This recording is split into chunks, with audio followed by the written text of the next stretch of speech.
Hey, welcome to Socialism for All. This is S4A Livestream number 117, being recorded live on Twitch, twitch.tv/socialism S4A on June 20, 2024. I am joined in the chat by 31 viewers right now, and apologies for the background noise. It is hot. There's a storm going outside. I have an AC on and a fan, so definitely will be a little bit of background noise. I know a lot of you don't care, but if I don't mention it, at least somebody is going to be like, what's the noise in the background? So anyway, yeah, welcome. It's been a while since we've done a stream. I've actually been wanting to do a stream. Oh, viewer count up to 40 now. That's cool. Been wanting to do a stream for a while. I've been kind of swamped with in real life stuff. Also, the streams, I don't know, it's a lot of me. I know that, I'm getting better at this thing and know more of what I'm talking about, having been doing the studies for, like 4.5 years now, roughly. But still, it's just hard for me to have so much me on the channel. I like to, definitely anchor this in the audiobooks and the history and the theory, and then just kind of do commentary around that. But of course, it's also good to chat and discuss things in the here and now with people in the Twitch chat, and then also cover some current events type stuff as well. So in today's show, what we're going to do is basically mostly around the theme of, is the USA in a recession?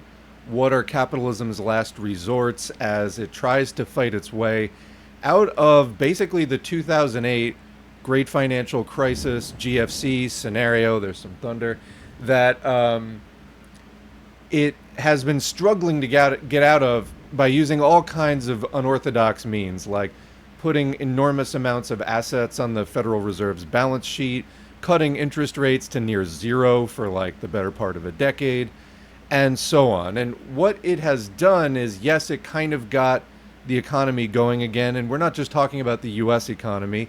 In imperialism, all of, global capitalism at this stage is pretty tightly integrated, actually. Each country has its own central bank type system, and they have their own internal policies by which they regulate things, but it is all attached. The stock markets are taking capital from all over the world and so on. So what happens in one major advanced imperialist country is going to affect the rest of them. Like, for example, as we're going to cover, the Federal Reserve has been fighting off the pressure from the market to do interest rate cuts. The market wants them to lend money more cheaply again, and they're trying to fight that off because inflation, prices in other words, are still very, very high.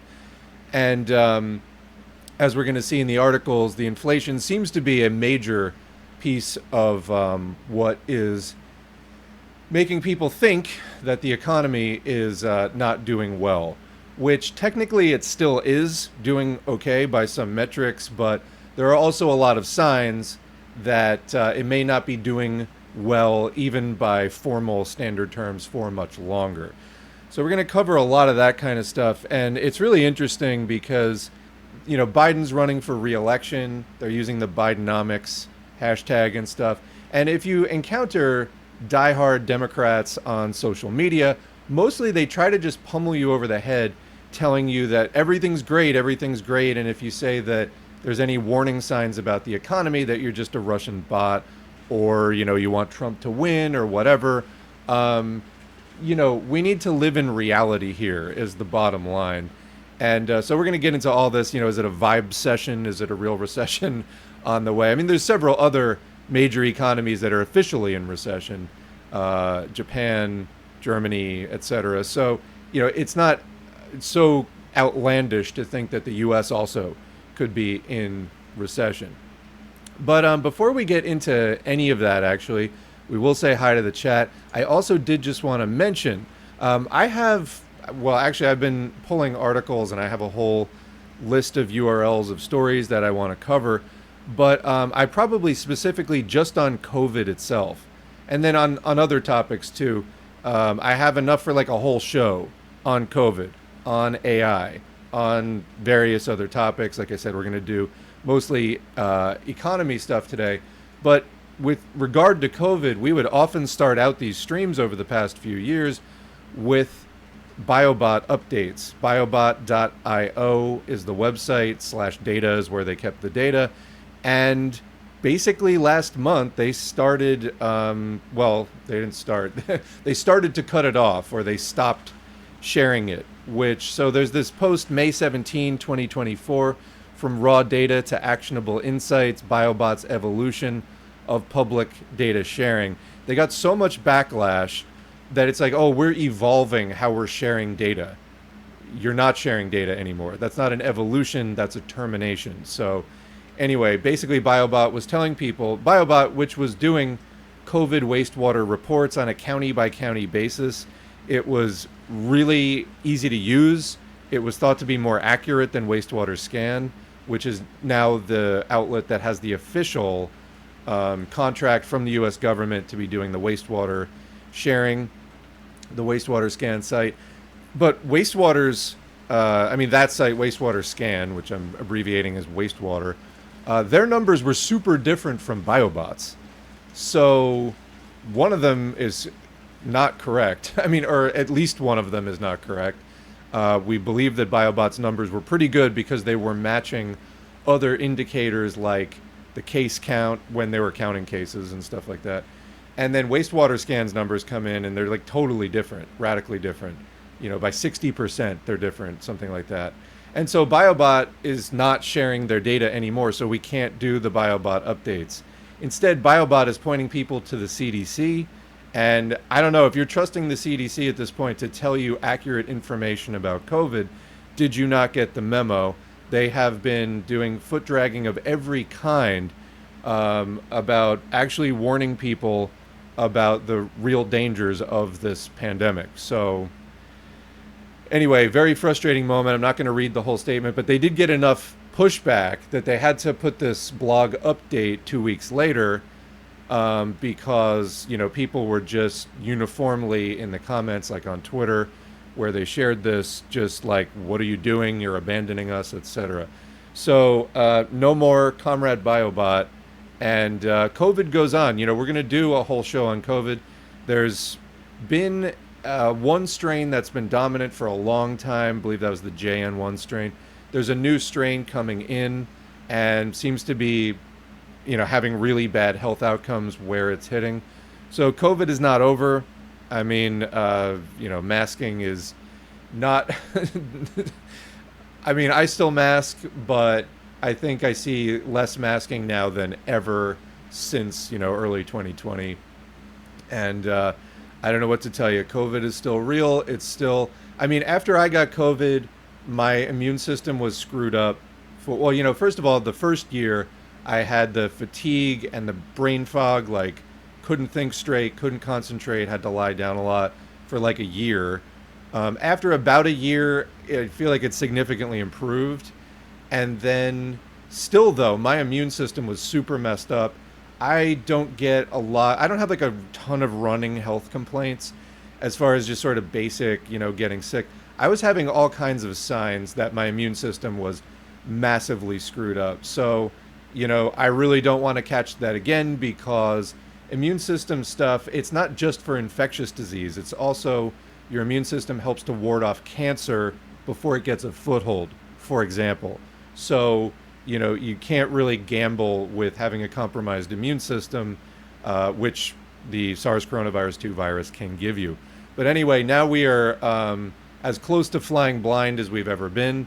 Yes, the CDC does share some data. Yes, you have Wastewater Scan, but the accuracy of those and the ability to get county by county data that, they didn't have every county in the first place because not every county was reporting, but they did have a lot of counties on there, and it's a big loss. So pretty fucked up decision by Biobot. I don't know what else went into it. It's definitely not a, quote, evolution, though.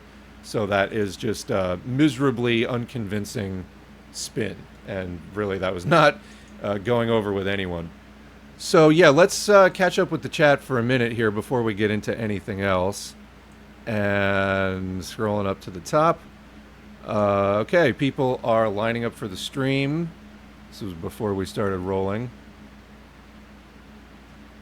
Okay, Cloud Corp, welcome. We are so screwed economically. It's coming soon. I don't know when, but we are so screwed. Well, we're going to be talking all about that today. So this is a stream for you. I'm also going to be trying to hold this pretty strictly to 2 hours because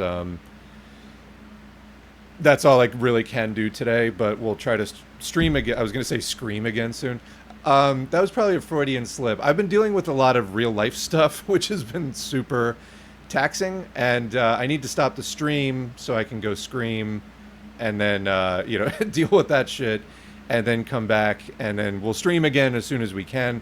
Like I said, I've been collecting news stories, and people have been sending in news stories, and I have a COVID show, I have an AI show, I have like several shows I want to do. We'll get through it, but I probably have to keep this pretty tight today. I always say that, but I think we're going to actually do it this time. And I say that every time too, but I think we actually are this time. So I don't know at what level I break through the things that I always say and then violate anyway, but trust me, bro, 2 hours only. So 2 hours from now, we'll be done. All right. Continuing, the U.S. economy is in trouble due to high debt, speculative investments, and rising inflation. Those are some of the things, yeah.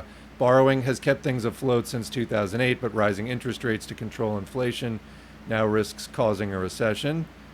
Yeah, I mean, so recessions happen all the time anyway. I mean, it's a cyclical thing. Marx and Engels pointed it out. Back in the 1840s, it's literally discussed in the Communist Manifesto as they were starting to study and unravel and analyze this relatively new economic system at that time. Turns out capitalism has this boom and bust thing baked into it. So boom and bust is just a thing in capitalism. There's no way to escape it. And why? Well, it's because basically capital needs to create artificial scarcity. After there's been a lot of production, that's the booming part, they need to, in the interest of protecting profits, they need to curtail production after a while all of the excess commodities be consumed. And then people get thrown out of work during that time because orders aren't coming in, production slows down. And then when sufficient scarcity has been artificially reestablished, production can resume. And this is just to protect profit. In socialism, you don't need to do that. You don't need to stop production. In fact, in socialism, in order to create the abundance and just the massive surplus, basically overcoming the limited surplus, which was the basis of class society in the first place, just creating more or less unlimited abundance, more than anybody could use or need. Socialism actually has to ramp up production significantly beyond even the capitalist boom periods. So capitalism truly, truly is holding us back in a very, very artificial way, and we need to get rid of it. But anyway, so in other words, recessions happen all the time, and every 7 to 10 years or thereabouts. And of course, the last major recession was 2008. I think we really haven't gotten out of a lot of the fundamental drivers behind that situation. Like we see the housing market, as we're going to cover today, lining up for a lot of the same kinds of issues that created the strain that were the specific tipping point for the 2008 crash, in the preceding years, 06 and 07. But anyway, details on the way. The situation mirrors the 1877 depression, where similar economic issues led to a prolonged downturn. Essentially, we might be headed for a crisis involving debt defaults, which, as you may recall, was discussed in 2010 heavily as part of a Tea Party reactionary initiative. Slowed economic growth, which can also be an outcome of very high debt, and persistent inflation. So yeah, you could get, ideally what you would want is, at least as far as under capitalism, is with the recession, prices come down at least, since nobody can afford things, already, as we're going to see, U.S. consumers are under a lot of strain. The spending hasn't totally stopped yet, but it is kind of plateauing, and people are relying more heavily on credit than they were in the last couple of years. So the money is running out. It hasn't fully run out yet, but it is on the way to running out, and there's a lot of indicators of that. So that means what comes next? Well, if people can't afford stuff, then things don't sell. Ideally, prices have to come down, but you can also get a situation called stagflation, where economic activity shrinks, but prices stay high. So it's stagnation and inflation. We could have that kind of scenario too. It just depends on a lot of factors that we kind of won't know which, specific tipping points are the ones. Is it going to be an oil shock? Is it going to be a stock market crash? What is it going to be? We don't know. I mean, it probably won't be a pandemic. However, that said, just because pandemics are fairly rare, you've got the bird flu going around, and there's a lot of talk, like, of people analyzing China, that the Chinese reopening didn't really work. Like, economic growth didn't really resume strongly after the reopening. I mean, part of this is, it's not just specific to China, but I feel like that's where it gets discussed a lot, is they may have declared the pandemic over. People may be more vaccinated now. There may be generally increased resistance where the bodies aren't piling up in the streets kind of thing anymore. That said, a lot of people are at severely diminished capacity mentally and physically from being infected with COVID multiple times. I saw an analysis talking about Germany's recession, where they were basically showing the after effects of COVID as a direct cause of the tipping point for Germany, in that there were more sick days. I think it was like an average of 20 sick days per worker in Germany, which was way elevated, and that this was creating a significant drag on the economy. So, COVID is still having an effect as far as, there were obviously public health measures, interventions that were done to, like, shut down the economy. That did, to a certain extent, quote, artificially stop economic growth. But even when things reopened, I mean, the virus was real, and the health damage and the toll that it took on people was real. And so people couldn't re-enter the workforce, and to some extent weren't willing to risk their health again entering the workforce at the same rate that they were before. Even the people who did run headlong back into the workplace couldn't necessarily do the same work that they were doing before, and they were more physically impaired or mentally impaired.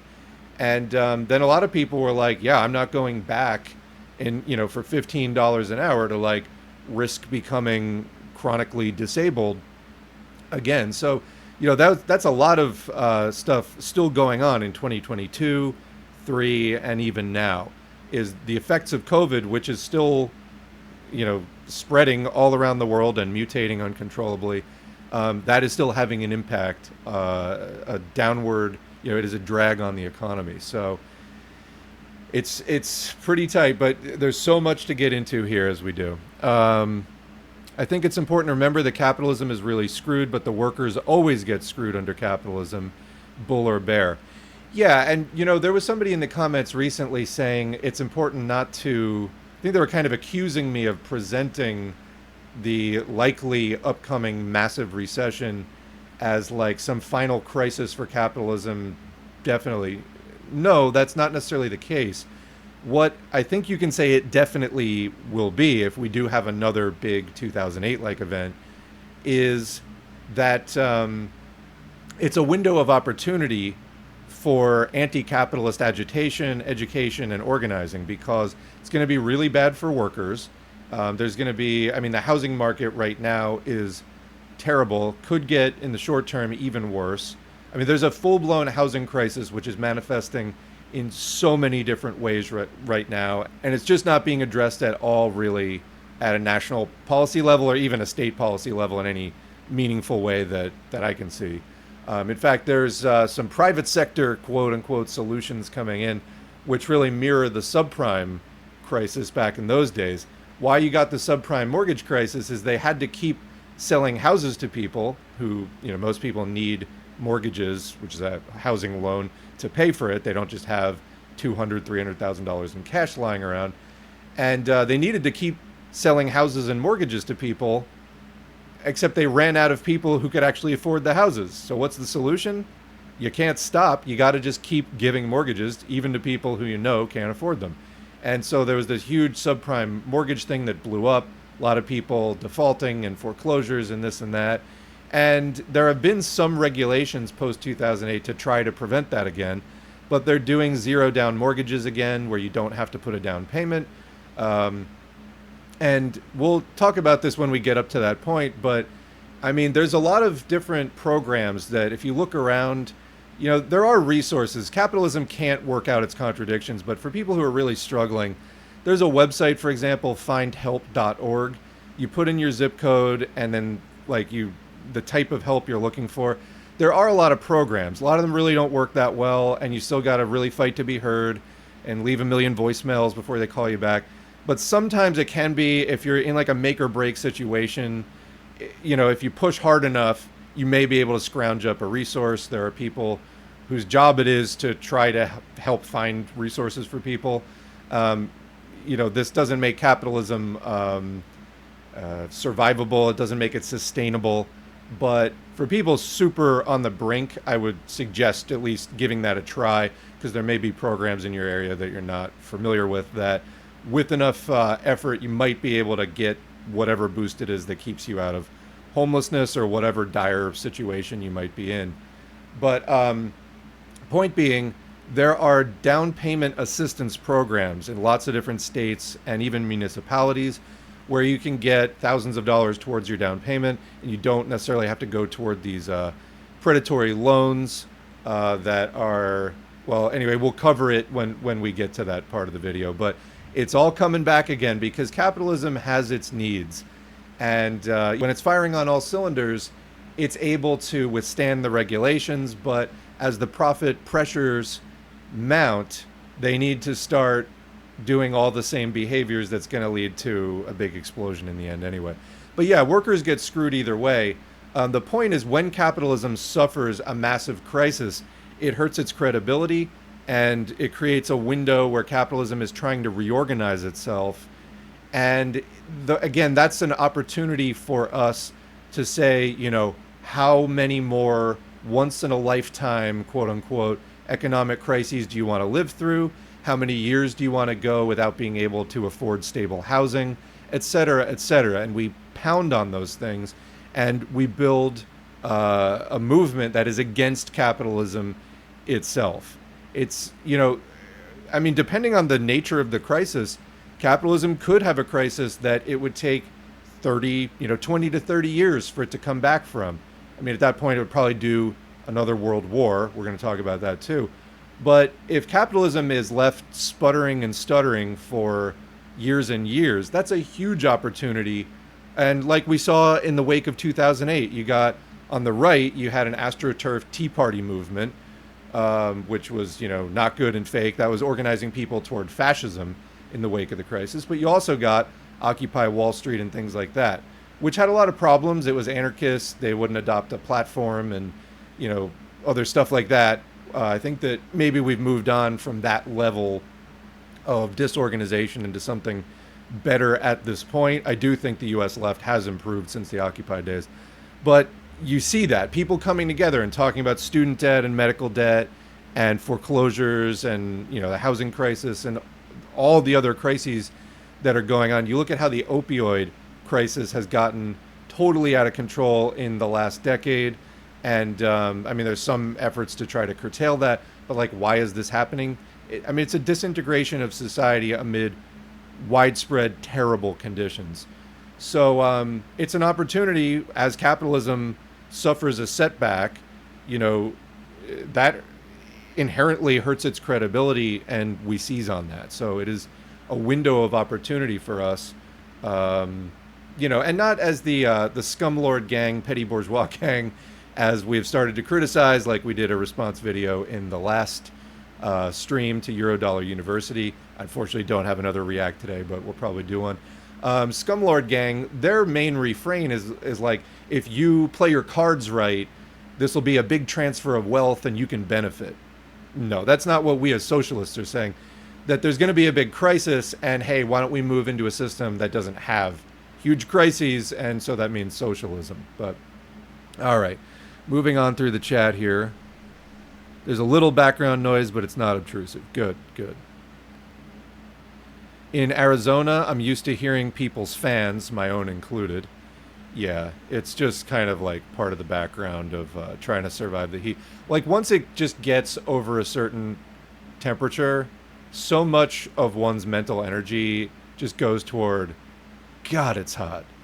Wow, it's hot. And you're just, just trying to like will yourself to hold the sweat in your pores. But yeah, over a certain temperature, all you can do is just think about how hot it is. Stay cool and safe, everyone. I know it's getting really hot in a lot of places. Hasn't hit us yet, surprisingly. And let me share a really cheap, heat hack, I guess you could say. And it seems so obvious, but I never really started doing this until recently, and it just works. I mean, if you're going to be at home and this is doable, just take like a large, wide bucket of some kind, and maybe not like a round bucket, but more like a mop bucket where it's kind of more rectangular, and just fill it up with nice, cool water. Stick your feet in there. Keep a towel next to it, but stick your feet in there. And no matter how hot the rest of you are, because remember, it's your head, your hands, and your feet where you retain or lose a lot of your body heat. So, like, that's true in cold situations, too. You need a hat and gloves and warm boots, and then wicking socks so that they wick away any sweat if you're being active, because otherwise, wet socks in cold weather is really bad, because then the sweat just gets cold. That's really bad. So you need something that wicks away that moisture. But anyway, it also works in the heat. If you are just chilling at home and looking at your phone or looking at the computer or whatever you're doing, reading a book, nice bucket of cool to cold water. Keep a towel nearby to dry your feet off, but just plunk your feet in there. It's like the kiddie pool, but indoors. Honestly works. So yeah, there you go. Very cheap, especially if your landlord pays your water bill completely free. The town next to mine has a boil water notice and intermittent blackouts. Yeah, people might be surprised. A lot of the U.S. has. I understand there was like a big issue in Atlanta recently, Atlanta, Georgia, about water safety issues. So, yeah. And we are looking at, the upcoming half century of climate change, global imperialist war, disease, huge economic downturns. It's going to get bad. Absolutely. Yeah, it's, as we're reading Rajani P. Dutt's Fascism and Social Revolution, talking about the breakdown of imperialism. It doesn't automatically break down and go away. It still has to be actively replaced by an organized workers' movement. But on the way down, it's just trying to organize social decay, and there's mass unemployment, and there's war, and there's racism, and there's concentration camps, and that's what late stage capitalism really brings. So, yeah, absolutely. Did you hear that Joe Sims, the CPUSA co-chair, was telling people to vote Biden to stop Trump? Yeah, they always do that. Hashtag vote against fascism is the campaign. That's the best political analysis a, quote, communist leader can apparently muster. Yeah, it seems we haven't come that far since the Browderism days. We're doing that anti-Browderism playlist on the channel right now. The most recent thing is the Eugene Dennis piece, some aspects of our policies and tasks. And 1945, it's somewhere between pathetic and contemptible. Pathetic because it is just so kind of sad and just evokes pity almost. But it's contemptible because, these people know better. He tries at one point to blame their lack of understanding that monopoly capital is not progressive on, that they forgot. Or that they're not sufficiently studied in Marxism-Leninism. What the hell are you doing on the National Committee? It's not a plausible excuse. So, anyway. Here in Canada, the province of Newfoundland had to implement a fire ban because wildfires will easily break out. Yeah, that happened last year where half of Canada was on fire. And then also the Pacific Northwest in the US as well, massive, wildfire and smoke hazards. Actually, when the pandemic broke out in 2020, a lot of the big corporations the Silicon Valley stuff like Facebook, they were donating some of their respirators or whatever they were requisitioned by the government, something, because they had stockpiled lots of N95s and other stuff just because of the wildfires were creating so much smoke that it wasn't safe to breathe the air. So that was like already an issue. Is like Northern California all the way up through British Columbia is like major wildfire zone. And there's already droughts again this year. And I was looking at a thing about droughts in China this year, reservoirs drying up and stuff. We had major rivers the last few summers drying up in Europe where you could like walk across them, kind of thing. So, this is climate change. The actual temperature range that humans can live in is like really small in the grand scheme, like geological temperature scale or like universal temperature scale. You look at conditions that you find on different planets in the solar system or outside the solar system. I mean, you can have just really crazy planets of like, hundreds and 800 degree planets. You can have hundreds of degrees below freezing. And actually having, the human habitable range, I mean, it's just super small. As it gets even a few degrees warmer, we are seeing now already the disruption of the overall ecosystem, because there's what humans can cope with, and then there's what many other organisms who don't really have technology can cope with. And then there's other things like climatic patterns, ocean currents breaking down and changing, and that can, we just don't have that much to play with in terms of the zone where we not just are comfortable but can survive, because other things happen like wildfires break out and then the whole country burns down.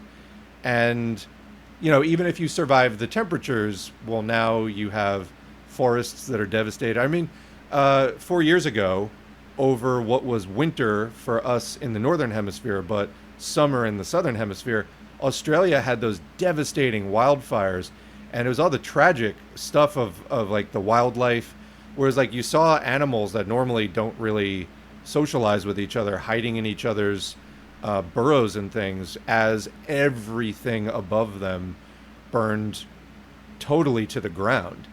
And so yeah, I mean, that's, as it heats up, there's more of that on the way. And you absolutely can't do anything substantial about this in capitalism, because in capitalism, profits will come before everything else every time. And I don't mean the logic of there's no profits on a dead planet. They can't think that far. It's always short-term profits come before basically everything else. Sometimes in extreme crisis situations, the capitalist class can look a little further, like a decade or two down the road, and impose stricter class discipline on the capitalists to try to do something to preserve their rule. But even then, it's about preserving the rule of capital and the priority of profit. So no matter what, that's always what's going to come first in the short and medium term decision making, is profit. You probably haven't heard, but yesterday the Swedish government ratified an extensive DCA with the US. No, I did not hear about that. 50% of dealerships, they make up 3% max of GDP, are shut down because of a cyber attack. Car dealerships, you mean? I did not hear that. I'm very willing to believe that the US is in recession. I'm out on the job hunt. Again, very tired of the process. And I'll say another thing that is happening now and that we're likely to see way more of in the future, like near future, with AI and things like that. Whether you're on a house hunt, apartment hunt, job hunt, like getting major things you need, trying to obtain major things that you need, the system, the process is getting more and more inhumane. Used to be looking for apartments or houses or whatever, you were dealing more with people.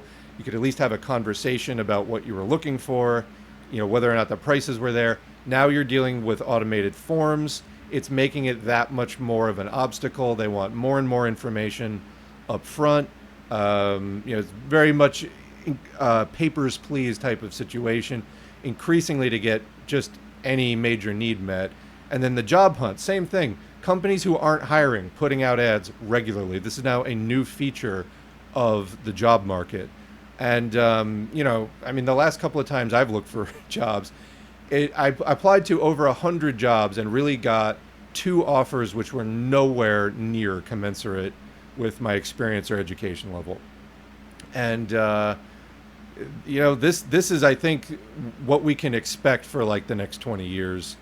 And I'm not even willing to speculate on what's going to exist beyond that. But I mean, yeah, for the foreseeable future, that's there's going to be more and more of that, I think. And of course, with the AI, you won't necessarily be able to tell if you're even talking to a person sometimes. Who's paying for the pro-Biden bots online, I wonder? I mean, I think the DNC just does that. Bit tired of political gaslighting from progressives, not going to lie. F's in the chat for Comrade Biobot. Yeah, we're going to get into that gaslighting. That's actually going to be the first thing that we talk about. Let me add also in this sort of intro spiel that talking about the internet and all this stuff, capitalism runs on exploitation. We know this. I mean, that's the extraction of surplus value, free labor done by workers above and beyond what you get actually paid to do. That is the basis of profit, the basis of capitalism. But it also relies on ignorance. A divided, disempowered workforce and population generally under the thumb of the capitalist class as the ruling class in society. But capitalism also relies on ignorance. Just even in terms of market transactions, bourgeois and petty bourgeois activities, it has historically, and it evolved out of, let's say, a much lower information world. When capitalism was coming up in the 1700s, coming out of like mercantilism and all that, very few people had access to, any information at all. Most of it moved very, very slowly. What you have now, though, and I was in a conversation with somebody recently about, we can see that there were technological material breakthroughs that helped to break down the last vestiges of feudalism and give capitalism that advantage that brought capitalism in as the new dominant mode of production in the countries where it was arising, at least first. What's the technological innovation that's really going to break down capitalism, kind of turn it into fertilizer, and then give socialism, the proletariat, the rest of the population that doesn't own property, the decisive advantage in building the new society that is going to be like the basis of socialism. And of course, we've had some early stabs at socialism in the 20th century, most of which either fell into revisionism or just got overthrown in one way or another. I think that there's a lot to learn from these early stabs at socialism, but it is possible that imperialism still had too much of a technological advantage, etc., and that socialism was still, I don't know quite how to put it, just at a disadvantage. It's not that it couldn't have won. It's not that the revolution necessarily couldn't have spread, but it was still at a significant disadvantage that even in those parts of the imperial periphery where it sprang up, it wasn't able to hold on for as long as you might have expected. I do think that the internet has the potential of massively changing that. I think that the internet is making the ignorance on which capitalism relies obsolete. And I would make an analogy to the game Musical Chairs. So Musical Chairs is, you can argue it's kind of a cruel game. There's never enough in life.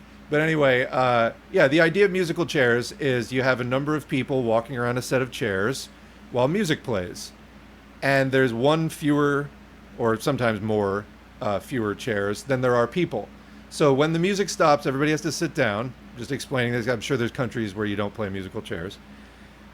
When the music stops, everybody has to try to find a seat. And so inevitably there's going to be one or more losers that can't find a seat because there just aren't enough chairs.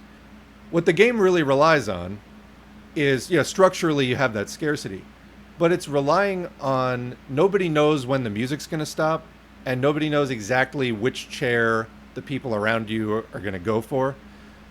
But what if everyone playing musical chairs had, an algorithm that could analyze when the music was going to stop within like a great degree of certainty, and you also had an algorithm telling you which chair you were most likely to get with like a great degree of certainty. Well, suddenly the calculus of the game is just super different, and does it stop working at that point? Do people start really fighting over who was on the chair first because you're hitting it at the same time, etc.? I think that something similar is happening. In other words, were the kind of market transactions that still exist in capitalism even meant to exist with people having access to the kinds of economic and financial analysis and data that everybody now carries around with them in their pocket on a smartphone, or at least most people? I mean, even in the 70s and 80s, like personal computers were just being adopted. I mean, if you were in business, if you're on Wall Street, you'd probably at least have an analyst working with computerized data in a spreadsheet. But even then, it went super slow. I mean, just to get the data to put into your spreadsheet, there wasn't an internet yet, not really. And so you'd have to get it in the mail or something like that. And now, though, I mean, you can get everything at the touch of a button online. I think just that level of information just about the market itself. You look at what's happened with the housing market, for example, how the cash buyers have been gaming the system in the 2020s. Like, you know, Zillow and Redfin, these companies have access to previously undreamt of quantities of highly specific user data, and it's allowing them to make predictions and manipulate the market and make strategic, profitable purchases in a way that's just never been done before, and that wasn't really an expectation when, you know, on that kind of short timeline. When this game was set up, when the markets were set up, it wasn't expected people would have this much real-time information on virtually anything you can think of. And so it seems to me that the internet in that way is really accentuating the contradictions within capitalism, putting pressures on the game by giving people information which makes the game, it's kind of making the game break down. Can they try to find ways around that? To a point, because what they really can't do without getting rid of the internet, or again having like AI pollute the internet to the point where it's unusable, and even then I think people would start fighting back against that. People want information and knowledge. Like, that's a thing that's pretty universally desired. I don't think that they're really substantially going to be able to keep people in the dark anymore. So all they can try to do is change the system, and I don't think that no matter what changes that they make, those pressures are just going to push the system more and more and more. A system which is already overripe and decaying and overdue for change. I think that that level of real-time information, you can see how it's screwing up the housing market. And I think this was something that also contributed in the 2000s, where you already had broadband internet then 15 years ago, 20 years ago. It's only getting more and more the case. And, you know, the automated microtransactions are more and more of a thing on the stock market, and so on. The game wasn't meant to be played this way. The game wasn't meant to be played with players having this much information. And I think that that's something to think about as we go forward, as far as putting capitalism under strain. But anyway, yeah, is this an insolvable crisis? Not necessarily, but again, I think a major period of weakness could open up here. So anyway, I guess we should just go ahead. I'm not done with the chat, actually, but I think we should go ahead. In the interest of time, let's get into the articles. So, Bidenomics. Let's get up here. We covered this in a community post. There we go. And I think I talked about it in a previous stream. Here's President Biden on a 30% increase in grocery prices. His quote was, "People have the money to spend." Like, don't worry about inflation. It's not really a problem. Really. Well, let's read a few articles about how this message is going over. Because, again, I see Democrats on social media just trying to beat people over the head with like, oh, it's a Vibecession, it's all in your mind. Well, is it though? Or is what is still technically a not in recession or only halfway in recession economy, is it really going to hold up for much longer? So here's a Politico article. It's called Biden's Economy, Good Metrics, Bad Vibes, Few Levers. Interesting. Friday's good jobs numbers may be a boost, but boosts haven't materialized into political benefits. So, for whatever actual successes this economy is having, in whatever terms it's trying to define success, it is not really landing with the average voter. And it's, people are blaming Biden. So the article says President Joe Biden is running out of the tools and the time that he needs to turn around Americans' gloomy view of the U.S. economy, obviously with the election coming up. On Friday, the nation got the latest sign that it's in a sustained economic upswing.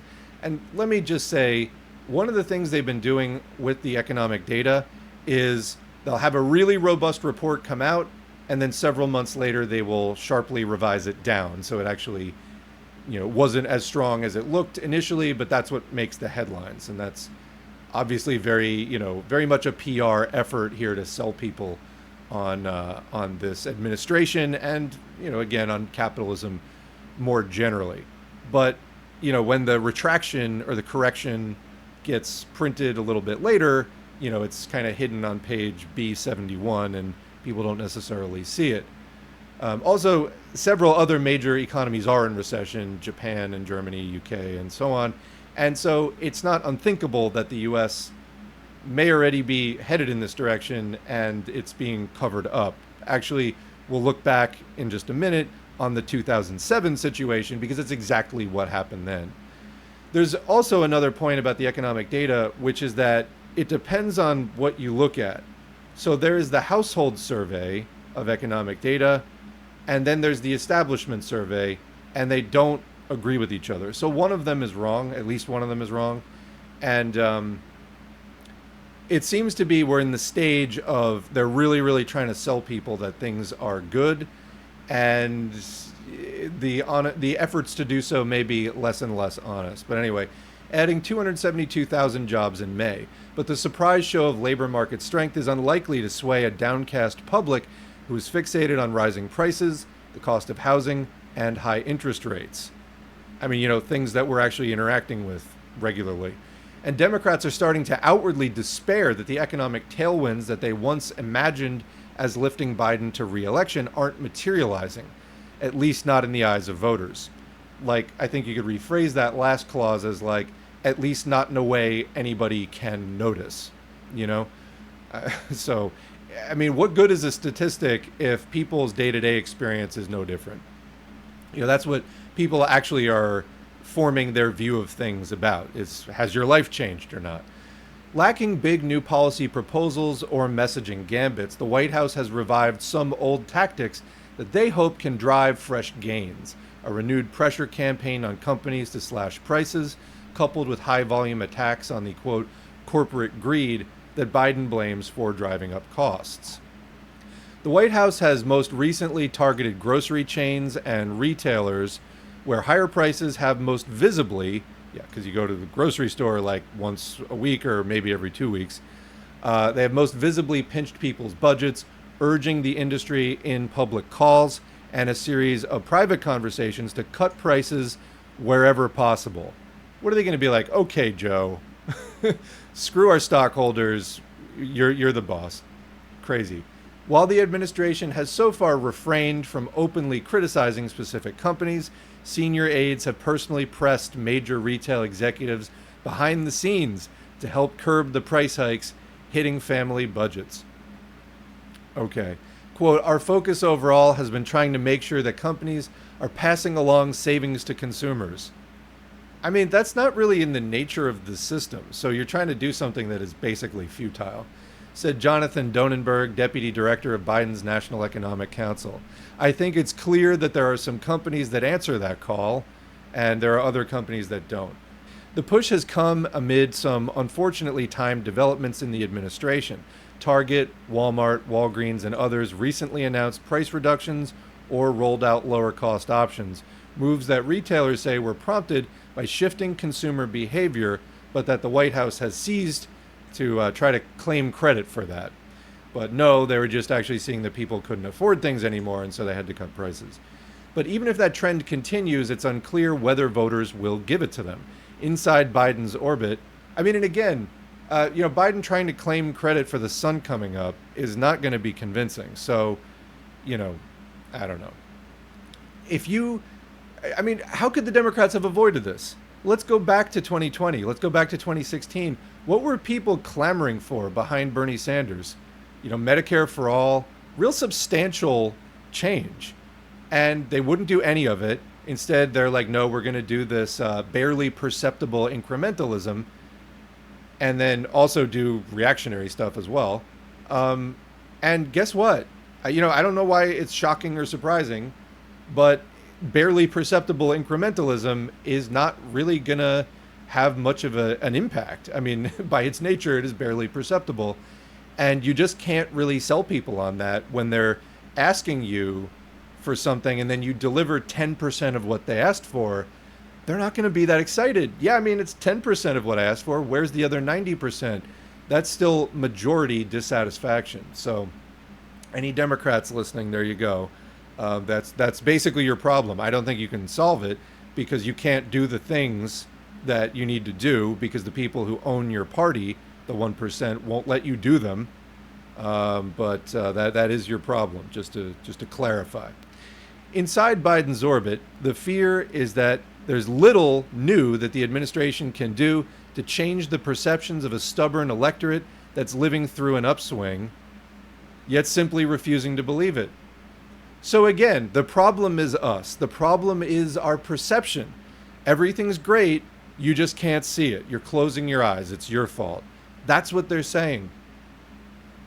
I don't know that there's little to do to change their perceptions. Maybe it just hasn't changed enough for people. Maybe people are still struggling to a level that even if it's slightly less, is still basically unacceptable. Could it be that?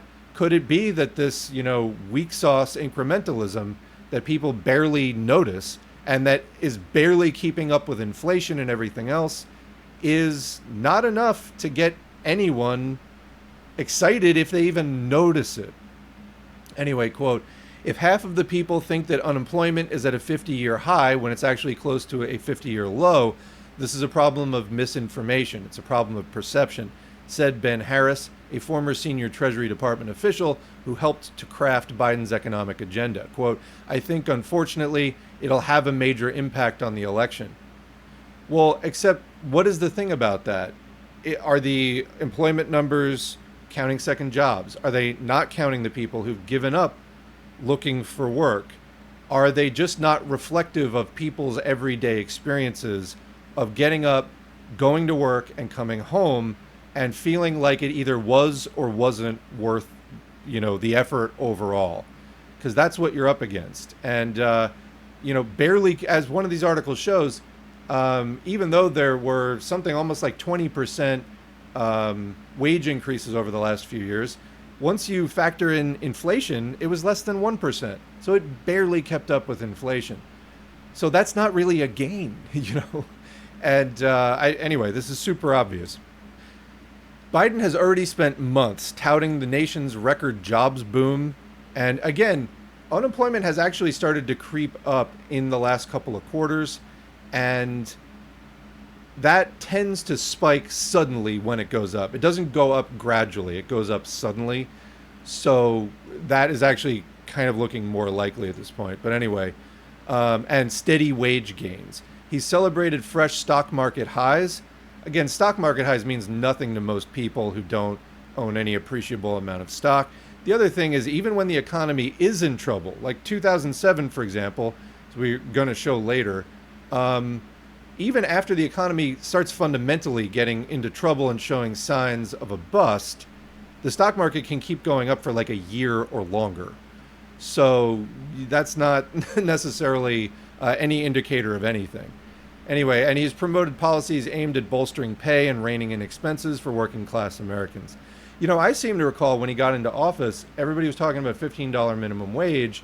And, Pelosi was talking about it. Schumer was talking about it. And then they just completely backed off. So, why do they think anyone would believe them at this point? I think the only people really supporting Democrats are maybe not only, but mainly is, fairly comfortable, wealthy liberals. So I don't know. The average person is kind of checked out of the system. They don't really see major options that speak to them.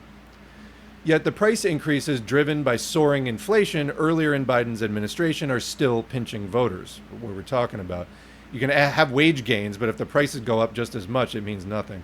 And the recent progress on getting prices down has come in fits and starts. The result, across a year of concerted campaigning, voters' sour view of the economy has barely budged. And Biden's approval rating is at like 38%, where it's been for a long time. Biden remains deep underwater with an electorate skeptical of his record and still anxious, against all evidence. Again, this is a problem with people's thoughts, not with reality, that a recession is around the corner. So there they've said it. This is just a Vibecession. There's no evidence that a recession is around the corner. And in fact, to say that a recession is around the corner goes against all evidence. That is just flatly untrue. There's been an inverted bond yield curve for a record amount of time. It's up there with '07 and '74 and 1929. When you have the inverted bond yield curve, that is a very reliable recession indicator. And the longer it's inverted, where the short-term yields are higher than the long-term yields, the longer that goes on for, when the recession comes, the more likely it is to be more severe. There's a correlation between the duration and the severity. And it's a record length, record duration. So no, there's actually tons of evidence that a recession is around the corner. We're going to review some more of that later in this stream. Quote, the big problem is the pain points are things that they feel every week, every month, every day.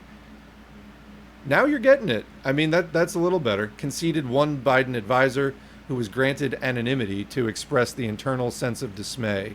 Is that fixable? It's unclear. Democrats rarely win outright majorities on economic issues where voters historically favor Republicans. But core to Biden's electoral strategy was the bet that he could methodically and significantly close the deficit by showing voters the myriad ways that his policies have improved their lives. And I guess when that doesn't work, just start gaslighting them. The campaign has centered its message on broadly popular policies like cutting prescription drug costs. Again, I mean, it's like tinkering around the edges of a basically non-functioning system, limiting so-called junk fees and efforts to revitalize American manufacturing.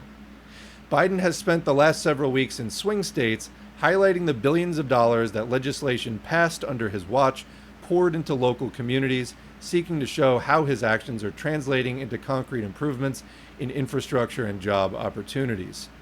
And maybe, to the extent that these are even true, they're not the things that people are really valuing and are really looking for, and trying to give people stuff they didn't want, didn't ask for, and that they're not valuing most, and then wondering why they're still not happy. I mean, that's on you. But polls show that Biden remains hampered by people's low awareness, that's the problem, of his achievements. That is just a funny, that is literally, that's like the Skinner meme. Am I out of touch? No, it's the children who are wrong. Polls show that Biden remains hampered by people's low awareness of how great he is and heavy focus on the high price of key expenses like groceries, gas, and housing. Guess what? If groceries, gas, and housing are too expensive for most people, that is actually what they're thinking about from day to day, and you're going to have to do something about that. I'm sorry, but that is just how it works. Why are you president if you don't even understand that? That challenge is especially acute with the younger, poorer, and minority voters who Biden needs most, but who have also taken the brunt of rising costs and high interest rates. So it sounds, in other words, like he's not actually serving his base, or at least his electoral base. He's serving his financial base. I mean, the people who actually own the Democratic Party. He's serving them, the very rich. But he's not serving the population that they actually need the votes from. Yeah. Quote, the policies are working. They're quite successful. I'm seeing him, doing the hypnotist, the swinging watch in front of your face. You are getting very sleepy. The policies are quite successful, said Mark Zandi, chief economist for Moody's Analytics. But you can't even talk about it cancel culture, because everyone's got a food item that they're buying that's 25% more than 4 years ago, and they can't get beyond that. Hey, have you considered maybe having a conversation about why that is? Okay, just a thought. The Biden campaign perspective is that the issue is not a matter of policies or even messaging, but time. The president just needs more time. He will make gains as more Americans tune into the specifics of the presidential race. So in other words, you'll forget all about the fact that you can't afford gas or groceries. You just have to listen to Biden talk more. That's clearly the problem. Quote, the American people want a president looking out for them. I mean, yeah, give him time. He's literally at the end of his first term. So, I mean, he had the chance. He had the chance. Not special interest, campaign spokesperson Seth Schuster said in a statement. It's a contrast that will become all the more important between now and Election Day, and one we will be making every day to the voters who will decide this election. They're not trying to win. That's what I get here. They're not trying to win. Among Biden advisors, there is also optimism that the problem is not the message. Boy, these people are delusional. But that too few people so far are hearing it. Yeah, it's not that people's everyday reality is not good. It's just that they need someone to tell them that it's good. I don't know. The voters most likely to swing November's outcome are persuadable, but also the least politically engaged, they believe. That means that then you have to do things they're going to notice, even if they're not tuned in, and you're not doing that. And again, I think another way of saying this is the only people who believe your bullshit are people who are like drinking the Kool-Aid super regularly to a point where it's like overriding their day-to-day perceptions. So yeah, wild. So this means that reaching them may just be a matter of steady, disciplined campaigning through the summer and fall. Quote, the reason behind it is people just don't know. They don't know how much they're paying for stuff. They don't know if they're happy with how healthcare is working or anything like that. They don't know. That's the problem, said Sean McGarvey, a longtime organized labor leader and president of North America's Building Trades Unions, which has endorsed Biden's re-election.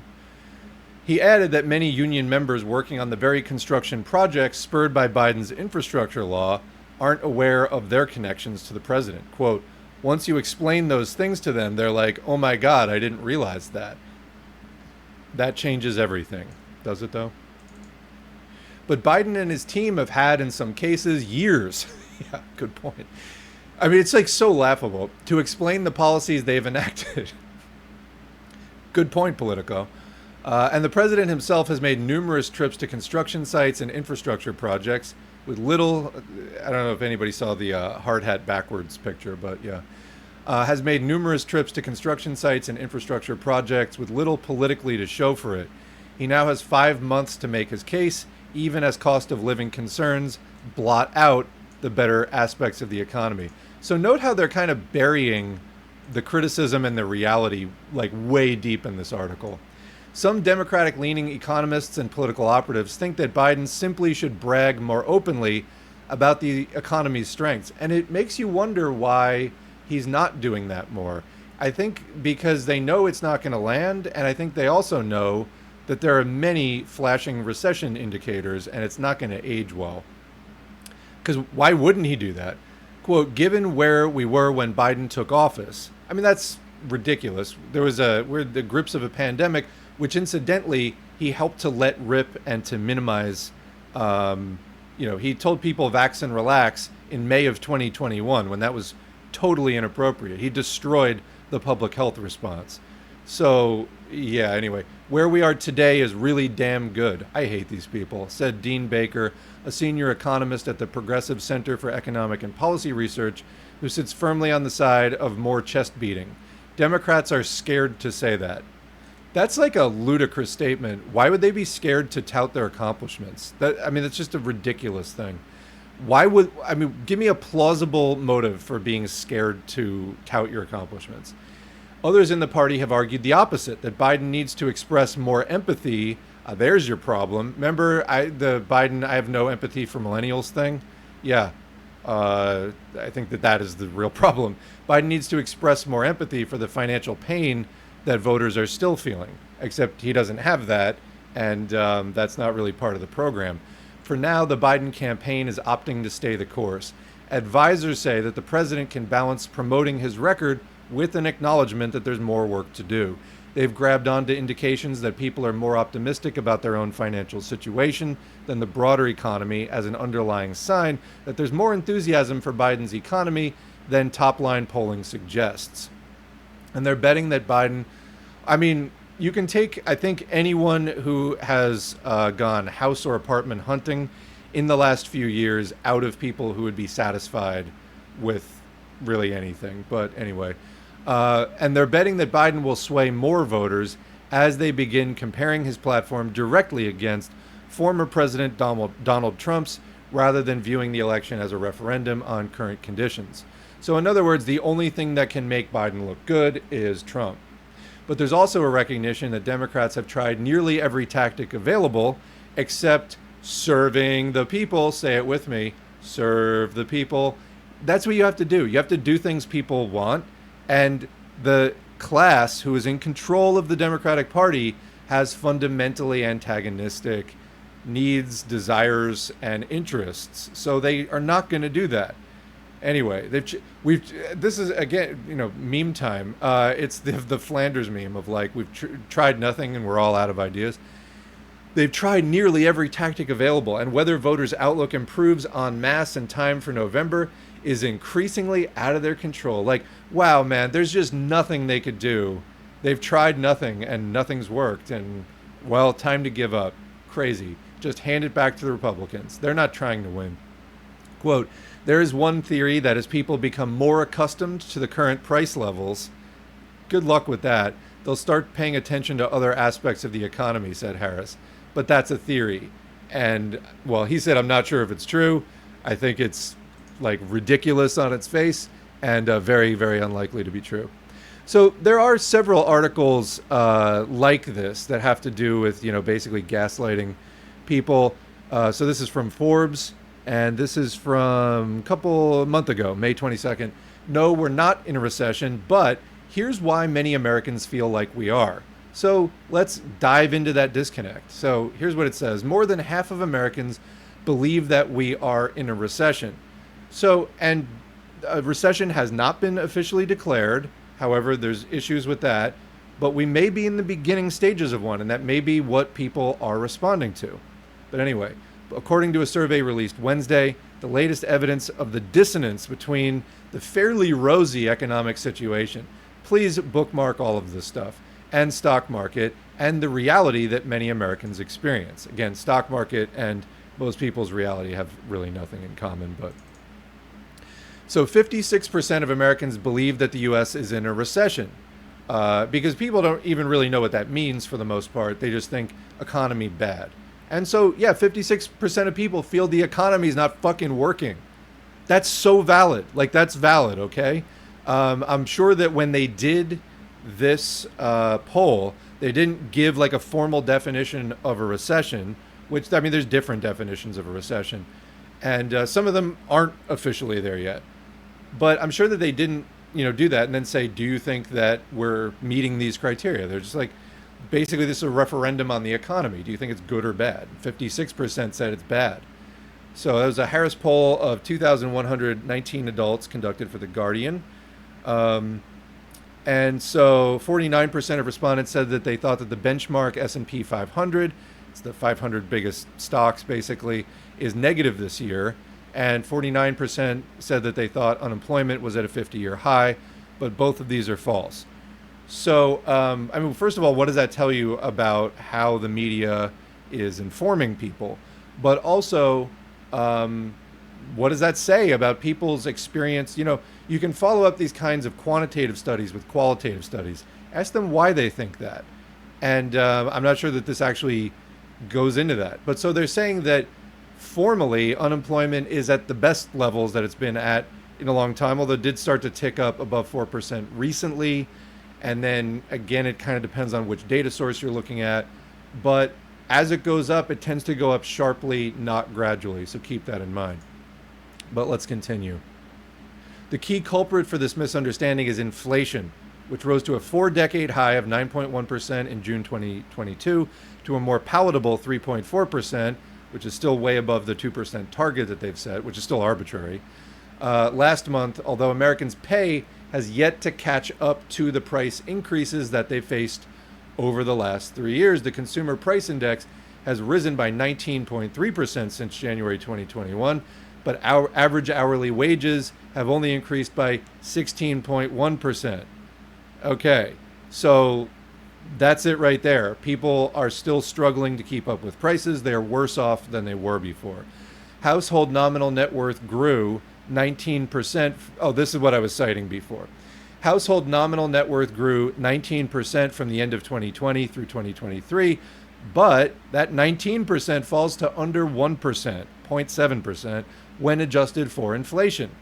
So what does Biden really have to brag about? These are not good figures. People's wages aren't keeping up with inflation, and household net worth, which again is like everybody's households, including the rich, and we know that all of this is uneven. You know, when there are gains in capitalism, they're not felt evenly across the population. So, you know, there's that. Things aren't good.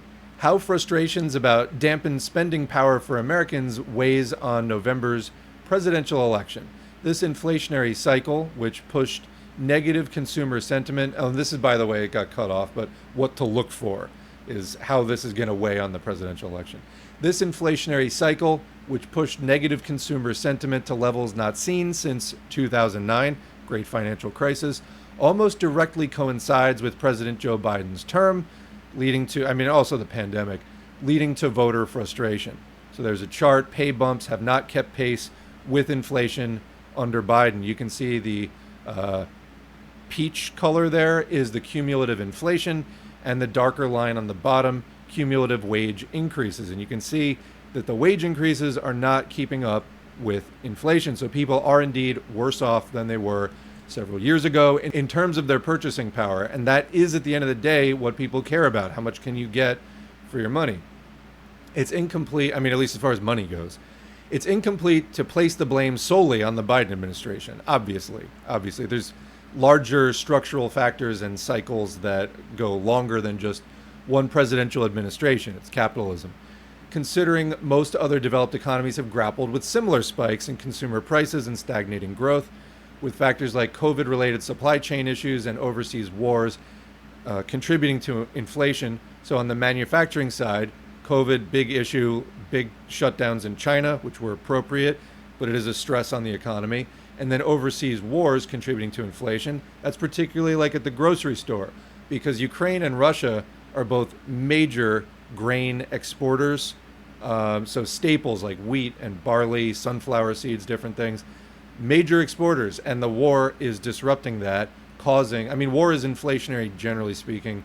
And so you're destroying and some of those food crops and the ability of people to produce that food. And so there's scarcity, and so you get price hikes. So yeah, that's not good either.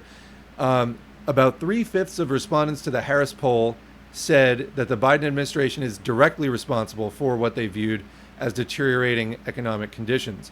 The U.S. entered a technical recession defined by 2 straight quarters of negative GDP growth in 2022, but most economists don't characterize this economic period as a full-blown recession. About 3/5 of Americans own stocks either directly or through vehicles like index funds, although participation is predictably skewed toward the rich, with the, listen to this, top 10% richest households owning 93% of this public equity wealth. But even that is not representative, because I'm pretty sure it's the top 1% owns 75%. So that other, 2% to 9% or 2% to 10%, that bracket still has like a much, much smaller portion, like 18%.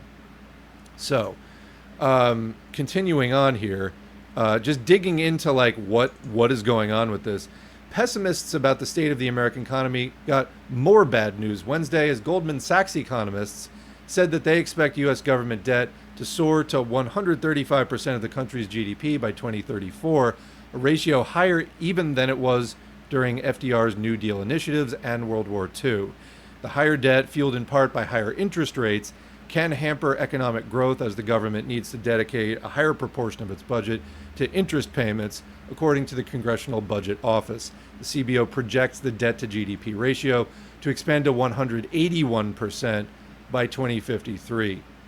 So this point about the more debt you have, making financial growth more difficult, which is really a lot of what capitalism cares about.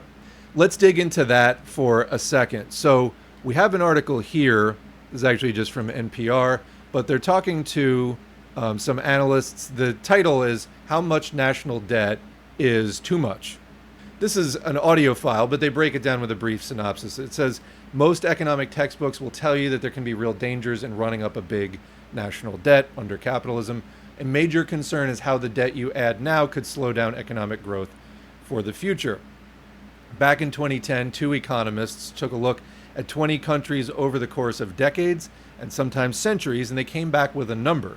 Their analysis suggested that economic growth slowed significantly once national debt passed 90% of annual GDP, and that is where the fight over debt and growth really took off. So that is one study suggesting, when you're up at 90%, where the amount of debt is starting to get more or less equal to the amount of GDP, that is where you get into trouble. So let's look at total federal debt right now.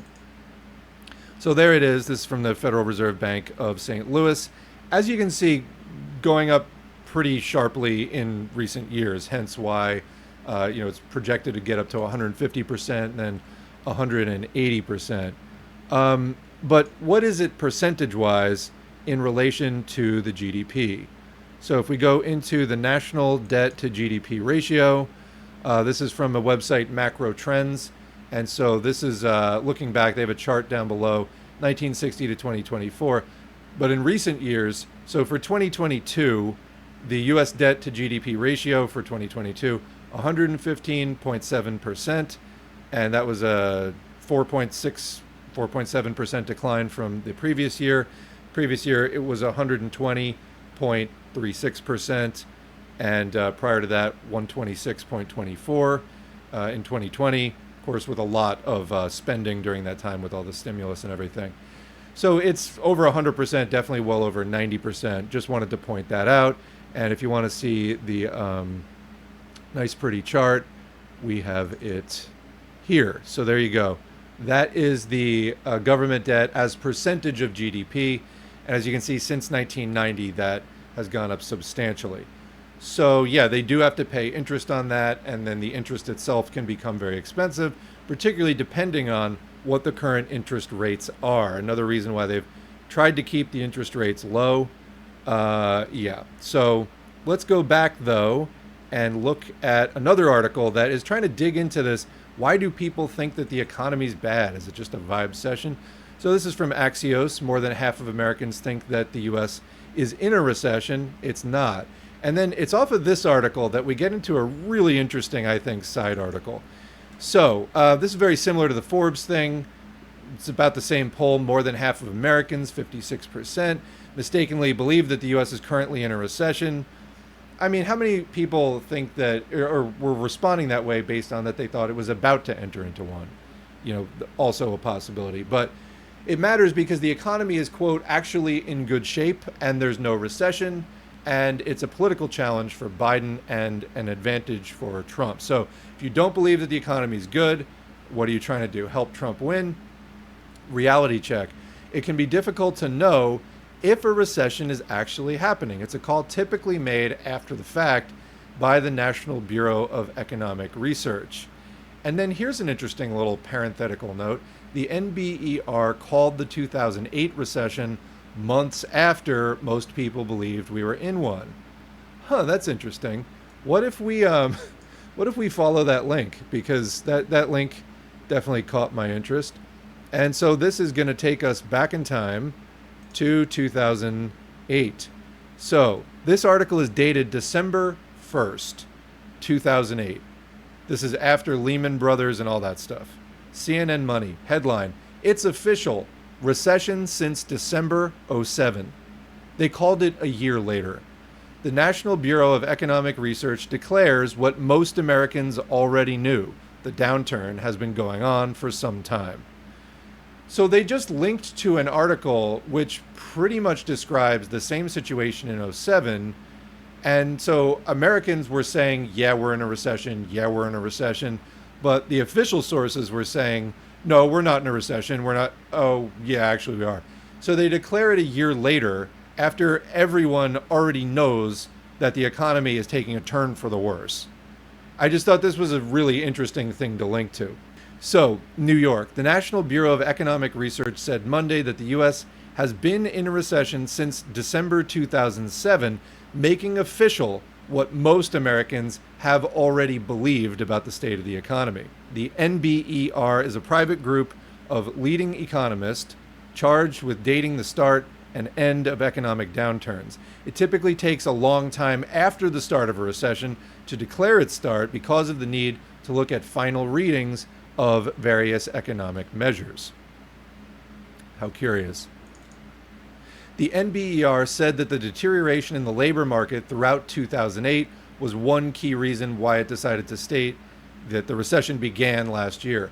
Employers have trimmed payrolls by 1.2 million jobs in the first 10 months of this year. And we do already see hiring slowing down. So, I mean, there's various ways to look at this through possibly more truthful, unofficial numbers, like the number of Indeed postings. There can be other factors there. But you take all of these together as a basket and you say, what picture does this paint? From the clearer indicators to the possibly more muddled and less clear indicators. So on Friday, economists are predicting the government will report a loss of another 325,000 jobs for November. This is what was happening at that time in late '08. The NBER, I don't know why that's so hard to say, but it is, also looks at real personal income, industrial production, and wholesale and retail sales. So they look at employment, real personal income, industrial production, wholesale, retail sales. All those measures reached a peak between November 2007 and June 2008. So they declared a recession that had begun in December 2007, even though there were still some of those metrics peaking by June 2008. So anyway, don't pay too much attention to this obviously Bidenomics fueled hype about we're definitely not in a recession, the economy's actually great, but you're just too stupid to realize it, because this is what they do. They'll call it after the fact. Anyway, I will link to that article. We should probably press on for you to read. So speaking of other countries being in recession, we've covered this before, but this is U.S. News and World Report from back in February. Recession has struck some of the world's top economies. The U.S. keeps defying expectations. Both Japan and the United Kingdom said Thursday that their economies weakened during the final 3 months of 2023. But again, is the U.S. really defying expectations, or is it just managing to sort of just stumble along enough to avoid this? Now, we know I mentioned before, just as some more evidence that a recession is on the way. Let me just find what I saved this as. I mentioned the yield curve inversion. So this screenshot is from another channel, Game of Trades. They advertise their trading services and things. This is the bond yield curve, the 10-year versus the 3-month U.S. Treasury yield spread. Basically, when the short-term yield is better than the long-term, it indicates investors don't see, they're not putting their stock in the future of the economy. They expect some kind of downturn. So what you see as far as the numbers there is the amount of days that the curve was inverted for. If you go back to the 1920s, you see it was inverted for 700 days prior to the crash that kicked off the Great Depression. If you go to 2007, it was inverted for 540 days. Prior to the also pretty significant dot-com crash, it was inverted for about 300 days. And in the 1974 crash, it was inverted for 534 days. So as of recently, it's already up above 500 days. Currently, So that would put it on par with the kind of crash, because duration of this inversion generally does correlate with the severity of the crash. It is at least on par with the 2007 2008 situation, and also with the mid 70s 1974 crash, where they were struggling with massive inflation and a profitability crisis for a long time. This bled over into the early 80s and was one of the things that kicked off the Reaganomics neoliberal squeeze, which was a class project by the capitalists collectively to try to rein in all the social programs and get profits back up again. So that's a very reliable indicator that there is a recession on the way. And in fact, to have it be inverted for this long is really concerning as far as like how hard it's going to hit when it does hit. And again, workers get exploited either way. But as far as people losing their houses and things like that, and losing their job, well, losing their house because they lost their job and therefore their income and stuff like that, or losing their apartment, a lot of that happened in 2008 and 2009. Probably going to happen again, especially as they have been, the house prices are insane right now. There's a massive housing bubble that we're going to cover. Houses that are worth 120 are selling for 200,000. Just massive, massive overvaluation. In other words, a bubble.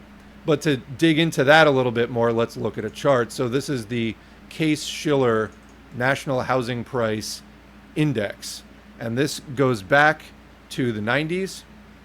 Take a look. You see right in the middle of the chart, that is the mid-2000s housing bubble.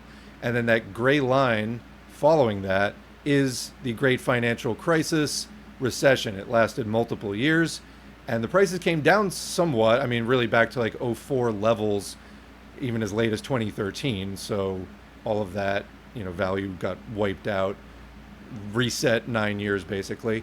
And now look at where we are. Look at where it's taken off since that little thin line is the initial pandemic recession. And then they pumped all the stimulus money in. And now look at where the house prices are at. So like I said, massive overvaluation, and so far it is only getting worse. If you break down house price increases on a state-by-state basis, there are only two places in the U.S. right now where overall prices are dropping. That's Louisiana, and technically not a state, Washington, D.C. Every other state in the U.S., the prices are still going up on houses. However, it looks like 2024 is the year where a lot of states are starting to plateau, showing no growth, and probably by the end of the year will be in decline. Particularly, I think North Dakota, Texas. There's other states that are like under 1% growth and are starting to like level out. And those are sort of the vanguard of the housing crash that's going to happen. That's if you look at state by state. If you break it down by counties, in the Northeast, for example, and some other areas, there is nary a county where any prices are dropping. But throughout the Midwest, I mean, that whole corridor from Texas all the way up through the Dakotas and along the Gulf Coast and other places on the West Coast and in the West, there are many counties that prices have started to actually decline year over year on houses after rising for many years straight. It's just not enough to tip the entire state into an overall price decline. So I think that this is the year that actually starts to crash.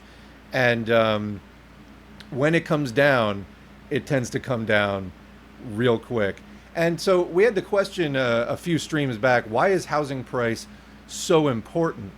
And why is it so tied to this? Well, I mean, it's tied to interest rates in that mortgage rates are very closely tied to the 10-year Treasury rate.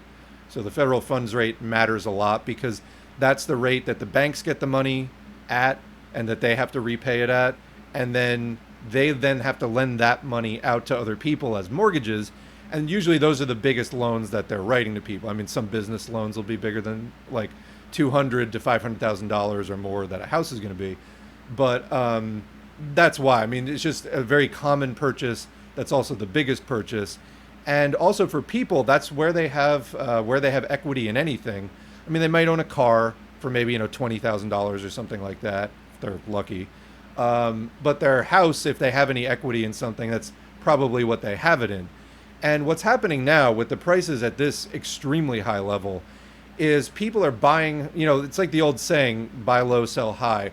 Well, what everybody's been doing in the last several years is buying high, inevitably to sell low. Now, the realtors are all telling people, oh, you got to buy now. The prices are only just going to keep going up indefinitely. Come on. That's not how the system works at all. That's just a lie.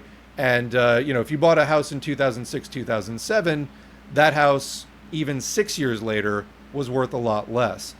There are potential problems with this, ranging from, you might not be able to sell your house. Let's say you bought your house for $400,000. I think that the median price in the U.S. currently is like $420,000 for a house, which is insane. Like, in order to afford that, you have to be making like $110,000 a year.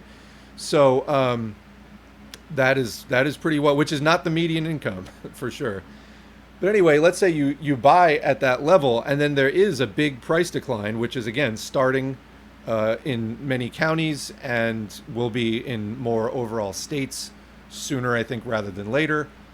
Well, that means that you may have a mortgage that's worth $400,000, but then if you try to sell your house a year or two from now because you just want to move, or you get another job offer in another state or whatever, or you have to move next to an elderly parent who needs care, any kind of reason, your house might only be worth $300,000. And guess what? Your mortgage is due at the time of that sale. So you might have a mortgage that's worth way more than your house. So you either have to come up with the difference, in that case $100,000 in that example, out of your pocket, or you borrow it from somewhere else, or you can't sell your house because you can't afford to pay off the mortgage at the time of the sale. And that's what happens when you buy high and then the prices come down. You can't sell your house if your mortgage is still up there in the clouds and the price of the house has come down 30% or 40%. So that's a thing that can happen. But then you think, okay, well, I'm just going to live in the house for a while. I'll turn down the job offer. My dying family member can just, hack it on their own. But what happens if you lose your income? Your company goes out of business, where you're making your $100,000 a year or whatever. And the best job that you can find is $50,000 a year. Well, and you can't make your payments anymore. That means you have a situation where you can't afford to sell your house because you can't come up with the out-of-pocket cash to make up the difference. And you can't afford to stay in your house. So that is a big problem. And that's how a lot of people lost their houses after that bubble in 2006, 2007. And a lot of people lost their houses in 08 and 09 because in the economic downturn, companies went out of business, workers got laid off, and it was a big, big problem. Remember, people might know the YouTuber Graham Elwood, kind of in the vaguely progressive sort of Green Party, YouTube sphere. He has a story about that, of how he ended up in a small, one-bedroom rent-controlled apartment after having kind of like a nice big house that he was talked into buying for like $600,000 during that bubble. The same thing is happening all over again now. And that prices are not going to stay high forever because they're basically unaffordable. They basically are not matching what people can afford. Also, there are, as we're just looking at, significant recession indicators on the horizon. And to dig into that a little bit more about the notion that people are running out of money, we can look at the Federal Reserve Bank of New York Center for Microeconomic Data. This is the household debt and credit report. And digging into this, it will give us a chart. There's the total debt balance. So this goes back 20 years. And so the blue part is housing debt. You can see that that's higher than it has ever been before, way higher than the 2000s bubble. And then non-housing debt, also higher than it's ever been before. Now, debt isn't necessarily a bad thing, and it can fuel growth if you have the future income to pay for your current debt that you're taking out. Debt is commonly used to fund all kinds of growth. And, you take out a loan now, you pay it back in the future, but you still end up in a better place. I think that in this case, though, people are more running out of actual money and just trying to sustain spending amid just, wildly out of control prices. So anyway, they summarize this as mortgage balances shown on consumer credit reports increased by $190 billion during the first quarter of 2024 and stood at $12.44 trillion at the end of March. Balances on home equity lines of credit. That's, in other words, if you've been paying off your house for a while, you can draw against the value that you've built up in your house. Increased by $16 billion. So people are taking out home equity lines of credit, borrowing against, maybe they paid off 50% of their mortgage and they've, built up some value in their house. They're borrowing against that to get by right now. The 8th consecutive quarterly increase after 2022 Q1. So that trend has been increasing for 8 consecutive quarters. And there is now $376 billion in aggregate outstanding balances, $59 billion above the series low reached in the third quarter of 2021. Regarding credit card balances, those are now at $1.12 trillion outstanding, which decreased by $14 billion during the first quarter, but 13.1% above the same point a year ago. So that is actually a record level historically of credit card debt that Americans hold right now. And then we see the same thing with auto loan balances increasing by $9 billion, continuing the upward trajectory that's been in place since Q2 2020, now standing at $1.62 trillion in outstanding auto loans. And then other balances include retail cards and other consumer loans. Those have decreased by $11 billion. Which again, we're talking about trillions, and then you're talking about, 10 billion is pretty small amount. That's like 1% there. So student loan balances were effectively flat with a $6 billion decrease. That's what I was saying. So they're now 1.6 trillion. So that's again less than 1%. And in total, non-housing balances fell by $22 billion. So very high levels of debt. Let's actually look at another article that is going to dig into that a little bit more, this record debt situation.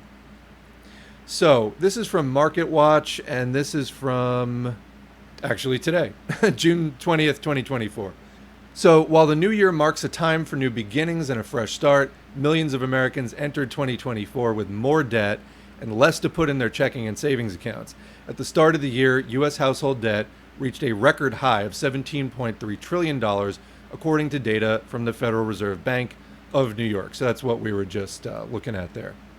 We took an in-depth look at the state of household debt in the U.S. at the outset of 2024. Our experts used debt statistics from the New York Federal Reserve Bank, broken down by debt category and down to the state level to get a detailed picture of what kinds of debt Americans are holding and where they are holding it. We also zeroed in on credit card debt data to identify which states had the highest levels of credit card debt in the country. You can see our full methodology at the end of this article.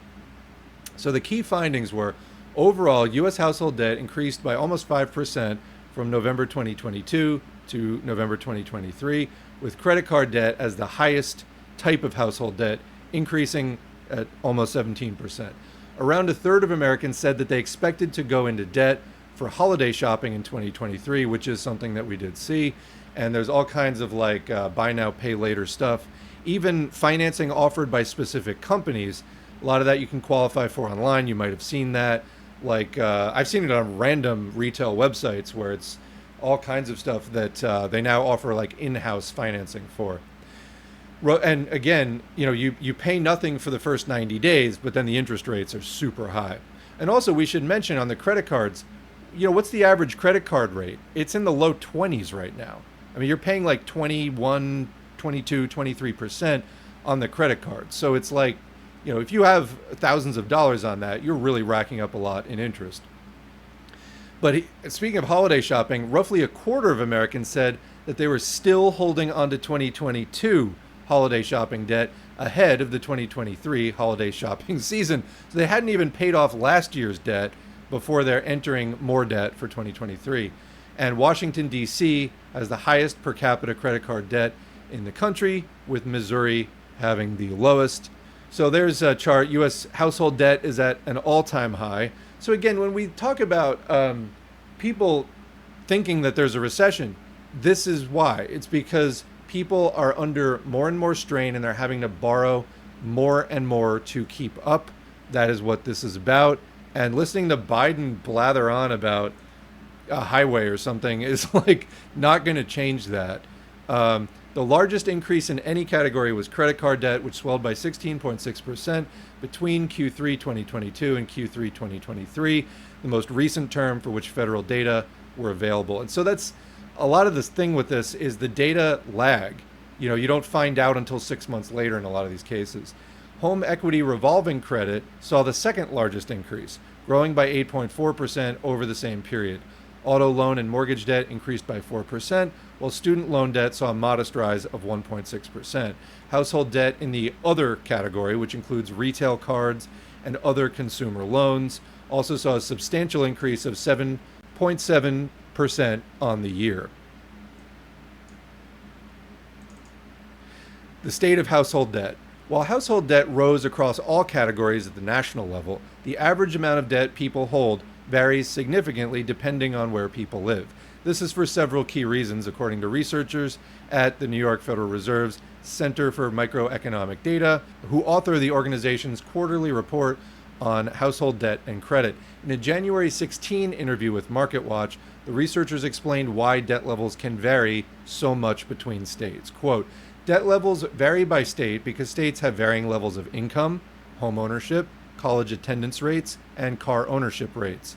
It is important to remember that household debt is primarily composed of mortgages, auto loans, credit cards, and student loans. For example, mortgage debt would be positively correlated with the home ownership rate and home prices in respective states, which are again affected by state level income. And let me just add there, that's the end of that quote. When we're talking about why the mortgages are so important, there's a variety of mortgage-backed securities. People sell mortgages, so you can like buy bundles of mortgages, and basically how those transactions work, it's called discounted notes. If you're getting money over time, and it can go down even to like, let's use an example of lottery earnings. So if you win $1 million in the lottery, you're probably not getting a lump sum payment of $1 million. Instead, they pay you a certain amount for like 20 or 30 years. And so some people might be fine with that. It's like, okay, well, now I have income for life, and that's great. But other people might say, but I want the money now. Well, somebody will come up and say, well, I will buy that income stream from you. And so I'll get $1 million over 20 years. I'll pay you 60%. So I'll pay you $600,000 for that. And because you really want the money now, that's the time cost of money. And I'll give you $600,000 now for your million over 20 years. And, maybe you'll take that, maybe say 700,000. Like, I make 30% over 20 years. They may or may not take that, but that's how that works. Anyway, the same thing happens with mortgages. The bank knows that they're going to get payments over a 30-year term, and they can sell those mortgages if they need money now at a discount.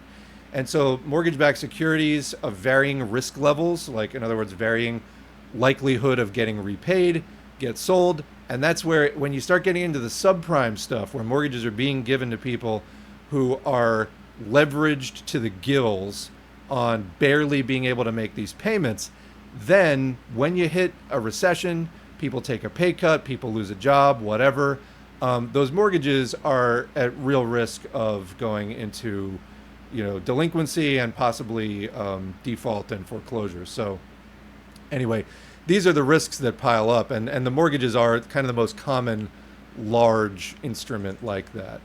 Anyway, however, while mortgages and auto loans, for example, are backed by collateral that likely eventually become a pure asset, so like you have a house or a car, credit card accounts are simply debt on a ledger, paying it off, because you can just get services or something with that, which is not, you can't repossess a meal in a restaurant. At least probably you don't want to. Paying it off does not result in having an asset. The New York Fed researcher we talked to told us that credit card debt also has its own factors associated with it. Quote, credit card debts are positively correlated with the level of consumption, which again is correlated with income and the age of the borrower. So like I said, kind of like cultural factors, but also demographic factors like, people at different ages spend differently. Some older people may have felt that they've kind of gotten their fill. They're not out thrill seeking as much anymore, or trying to build that life. They've already made a lot of their long-term purchases and so on, as one example. But there's a nice colorful chart, credit card debt per capita by state. So you can see the darker the green, the more that there is, all the way up to $6,000 per capita in the darkest states. And it's kind of all over the place. It's not like consolidated in one section. You see in the West, California, Idaho, Arizona in the higher end. Also, as we get into the West and Midwest, Colorado, Kansas, Iowa, Illinois, Indiana, Kentucky, but like not the Dakotas, significantly lower, not Texas, not Oklahoma, but then some, but not all of the Gulf Coast states.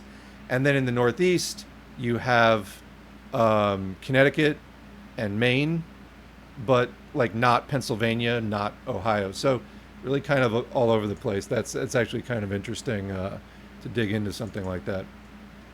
Through our research, we found that DC had the highest per capita credit card debt of any state or district in the country at $4,660 per person. That's 90.2% more than Missouri, the show me state, which averages $2,450 per person in credit card debt. In the heat map below, you can hover over your state to find its per capita credit card debt. You can find the full list at the end of this article. So number one, DC, followed by Alabama, not geographically near, nor doesn't have a ton in common with DC. Then Hawaii, very expensive, everything, or a lot of things are imported. New Mexico, Maryland, Connecticut, North Dakota, Vermont, Colorado, Florida. So really kind of all over the place. Then the 10 states with the least. Missouri, Wisconsin, Kentucky, Arizona, Alaska, Idaho, Iowa, West Virginia, Oklahoma, Tennessee. So for what it's worth. So then they get into stuff about like how to repay debt if you're kind of like in trouble. And, there's experts have predicted that the runaway inflation that has dramatically increased the cost of goods and services will continue its disinflationary recent trend of slowing down in 2024.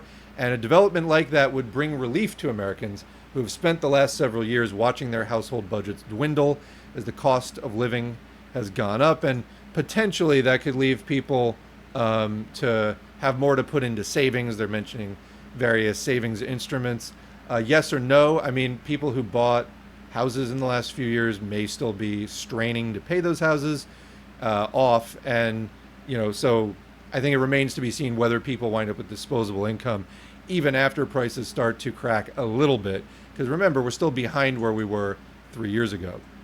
And then they have tips. I'll just put them on the screen about how to work your way out of debt, etc. And I'll just mention again, findhelp.org if you are really, really in dire need and looking for services in your area. Again, a lot of them are going to be frustrating and give you the runaround, but there will be potentially some things if you're really persistent to help you out there. So let's talk now for a second about the Federal Reserve. I have mentioned before how the Federal Reserve has been doing brand new tactics to try to rein in the problems that emerged during the 2008 Great Financial Crisis, or global financial crisis, whatever you want to call it. So this is total assets. And you can see that they've been using unusual strategies. We've covered this before, of buying up stuff that is kind of a hazard to the market, just kind of getting it out of there and then dealing with it in a way that is not going to cause contagion throughout the economy. That is like the big fear. Contagion is that one major lender goes down and it's going to affect the entire fabric of the financial system. That is what started to happen in 2008 and what they have avoided really by these highly unusual and unprecedented measures. You can see after the pandemic, the amount of assets on the books went up dramatically. And usually every time, there's been a significant decrease since 2022. Usually every time that it comes down like this, and they do the quantitative tightening, either actively by selling stuff off or passively by just letting things expire and not replacing them, something breaks. You see the little hiccup there on the right side. That was SVB and Signature last year. So far, nothing has broken this year. I have a feeling, though, we were talking before about the yield inversion curve, and I forgot to show you something then, but I'll show you that thing now. Again, from the Game of Trades channel, videos that we have shared in the past. So this is the Dow Jones Industrial Average Index, and we're in the 1920s and 30s here on this chart. So what you can see is there was a yield inversion where that signals the beginning of a recession, and then the stock market kept going up for 2 years. In fact, gaining 98% in value. So really, really significant increase in value even after signs of a recession were underway. So just because there is, a recession that is underway doesn't mean that the stock market isn't going to keep going up. In fact, it usually does. Looking at 2007, you can see again after 2008, there's a significant stock market crash, but the yield inversion curve began, and then what happened? The stock market kept going up for almost 2 years, 657 days. So all this Bidenomics stuff about, oh, the stock market's doing great. Yeah, I mean, even like in the Great Depression, when the early warning signs of that recession were beginning, the stock market like doubled in value and kept going up over 2 years before eventually crashing and losing like 80% of its original value.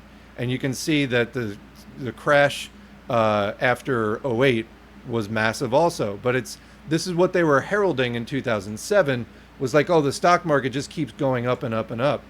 And honestly, we're seeing kind of a similar stock market melt up. It's being driven mostly by the AI stocks, the Magnificent Seven, Nvidia, Google, Meta, Amazon. It's all AI hype is basically what that is. So going back to the 2007 thing, compared to where we are now, we're basically, if it was to be on the same kind of timeline from where the bond yield inversion curve started to where the stock market actually started crashing, the video is a little bit old. Basically, that would happen in August this year. If it was on the same timeline of like 657 days, that would be this August.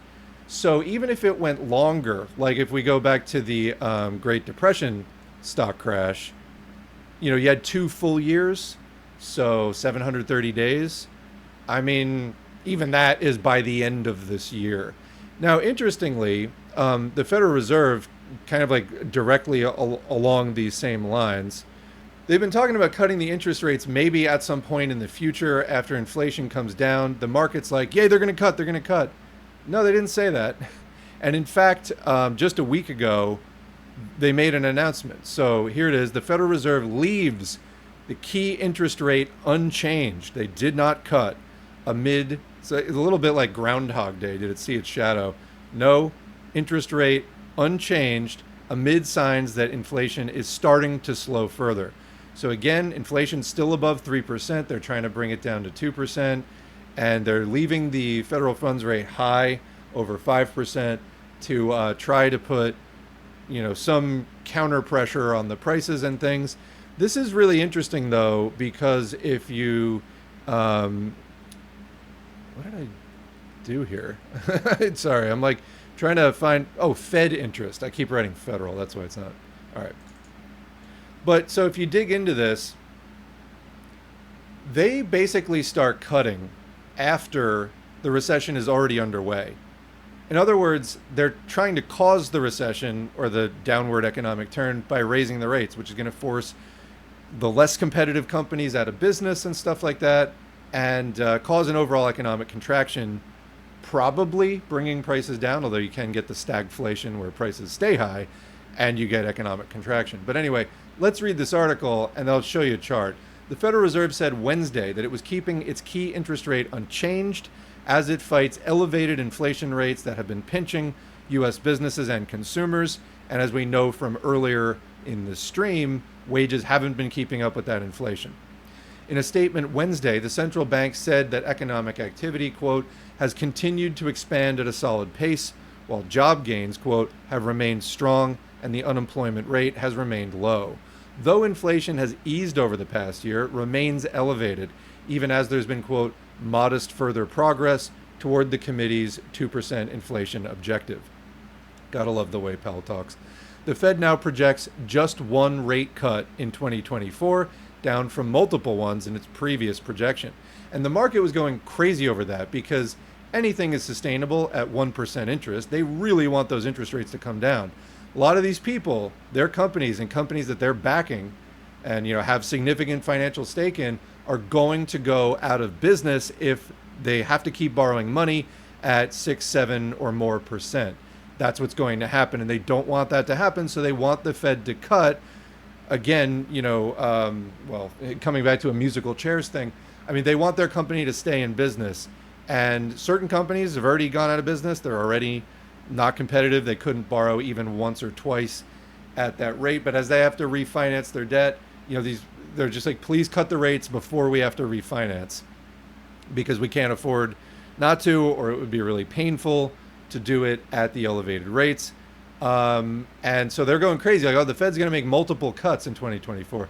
Well, for one thing, that they're making cuts is not a great sign. It means that they think that they've already caused a recession, but they're not anyway. So, and it was kind of funny to me watching all the people go crazy about they're cutting rates, and that's not what they said at all. In most of these cases, that they think that they might if certain conditions are met. But yeah, they didn't say that they were going to cut. Anyway, indeed, signs of easing price growth have emerged, leaving some economic analysts to speculate that a rate cut could come prior to November's general election. So that's like a lot of the thing here is sort of the interest rates and the economy and the politics, specifically trying to manage perceptions around the election, which we opened with. The Fed is in charge of keeping inflation under control. That's part of the dual mandate, is keeping inflation low and also trying to keep unemployment low. It does this by, although they've accepted that there's some amount of unemployment that they must maintain in capitalism. It does this by managing the federal funds rate, which influences borrowing costs for everything else in the economy. It's what I was talking about with mortgages before. For the past year, the Fed has held that rate at approximately 5.5%. By keeping interest rates elevated, the Fed hopes to reduce consumer demand for goods and services and in turn slow price growth. When consumers find it easier to make purchases, businesses feel more comfortable raising prices. The Fed's policy has resulted in APRs of more than 20% on most major credit cards, according to Bankrate, alongside mortgage and auto loan rates starting at 7%. And when you're paying 7% on a mortgage or a car loan, on top of insanely overpriced base prices, that is a recipe for unaffordability. So now, when you try to factor in this reducing consumer demand thing, you're coming up against basic necessities, like housing is a basic necessity. Transportation also, there's some places you can get by easier without a car. There's a lot of places you really can't get by without a car. So, a necessity in some places and a definite advantage in others. So, this is the kind of collateral. And talking about all of this from workers' perspective, what does this mean for us? Also for the labor movement. When the economy is in a recession and people are being laid off, it's harder to do labor organizing. It's harder to organize strikes and things like that until things get, and even then, but you can then organize around really, really bad conditions, but it can be harder to just say, well, the economy is doing well, we demand more pay, etc. And so these are things that you do have to be aware of as far as the overall economic environment that you're trying to organize and do messaging in.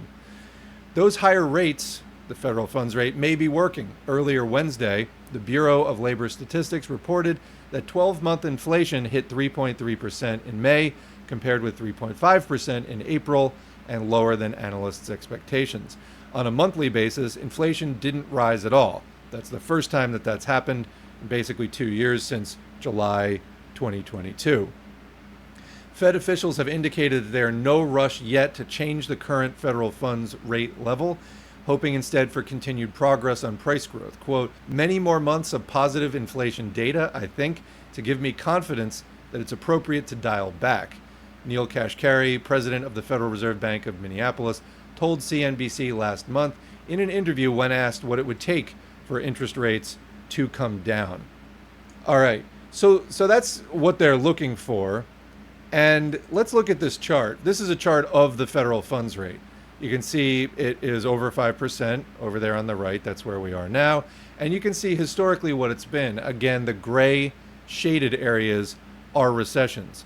Go back to the last 3 times that the federal funds rate came down. Why did it come down?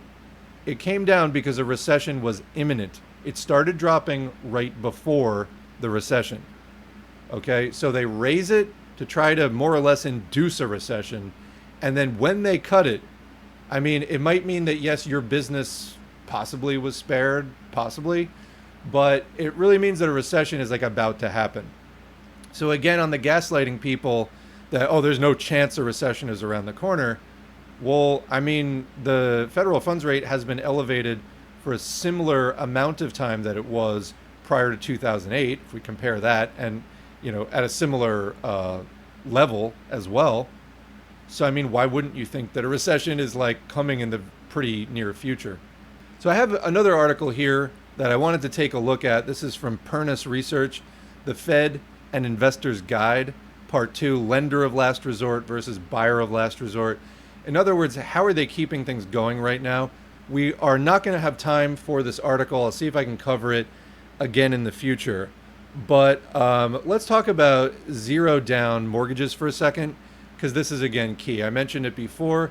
This is an article from The Independent.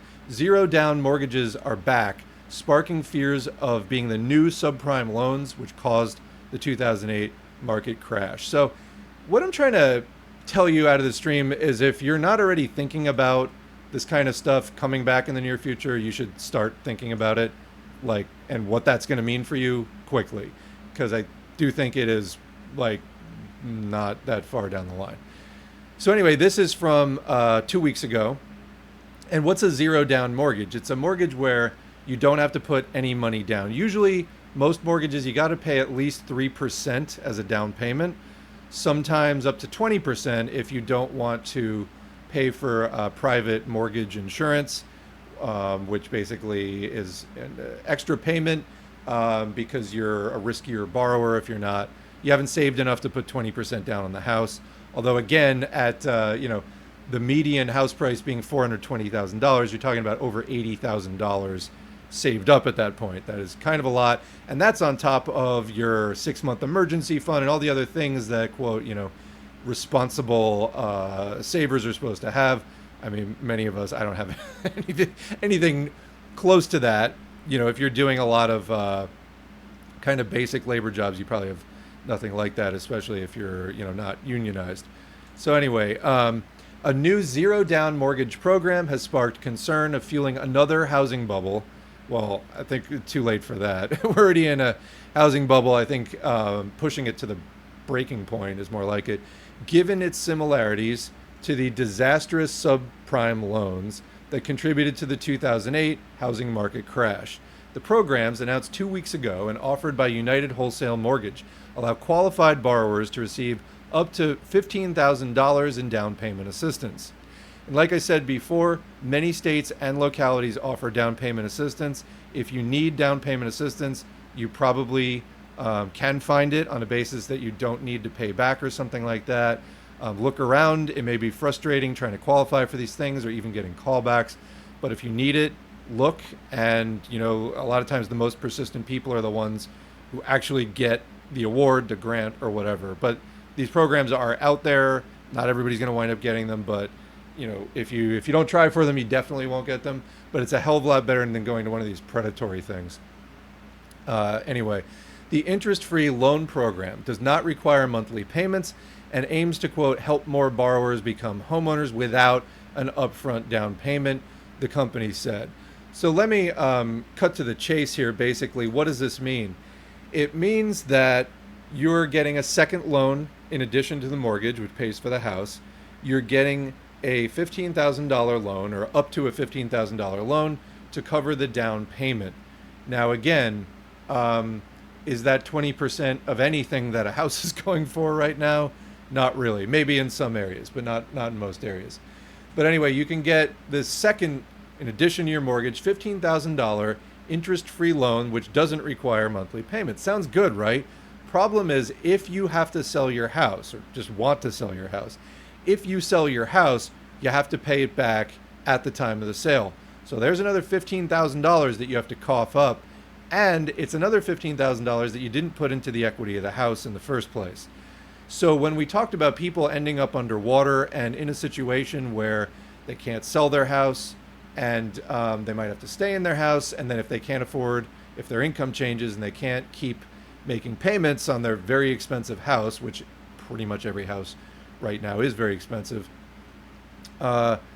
that's a problem. And here's another $15,000 or up to $15,000 that they would have to cough up at the time of the sale. So another thing that could be locking people into situations that they can't afford.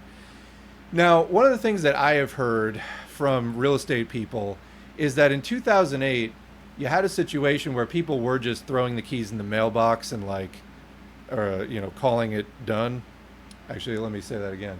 You had a situation where people were, just dropping their keys through the mail slot and calling it a day, walking away from the entire situation.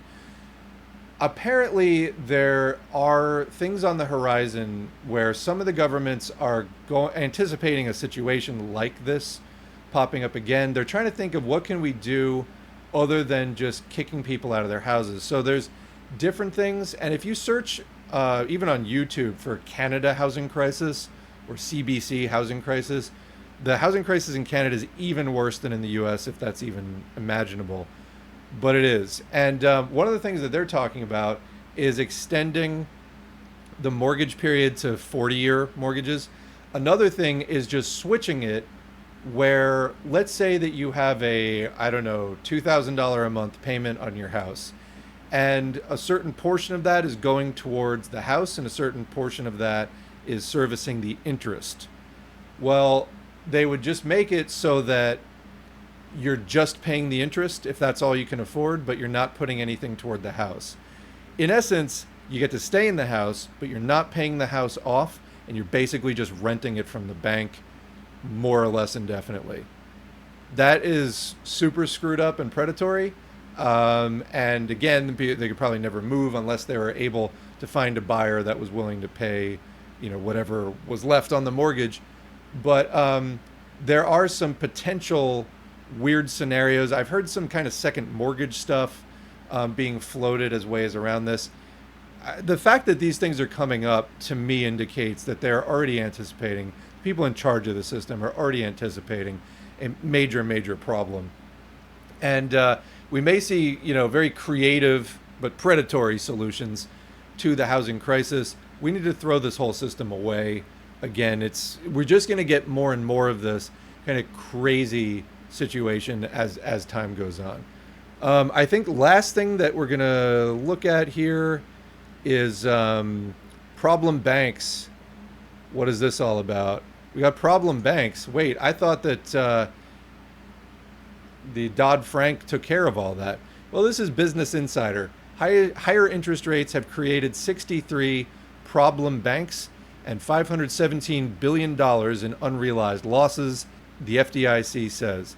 So the FDIC is the thing that insures deposits in banks.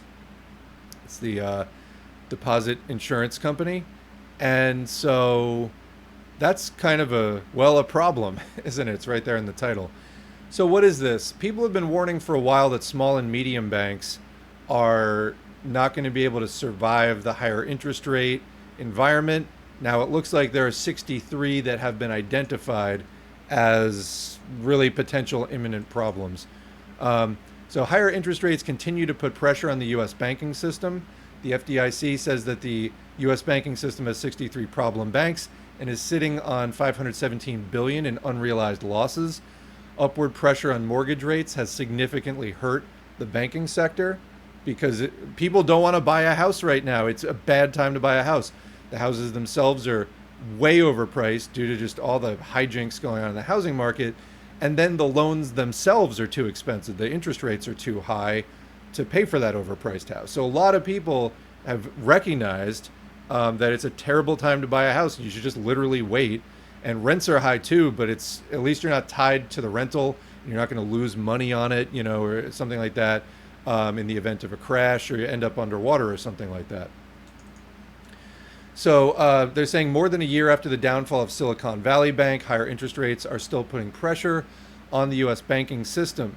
And so reiterating collective $517 billion in unrealized losses. By the way, what is an unrealized loss? This is from Investopedia. This is a paper loss that results from holding an asset that has decreased in price, but not yet selling it and realizing that loss.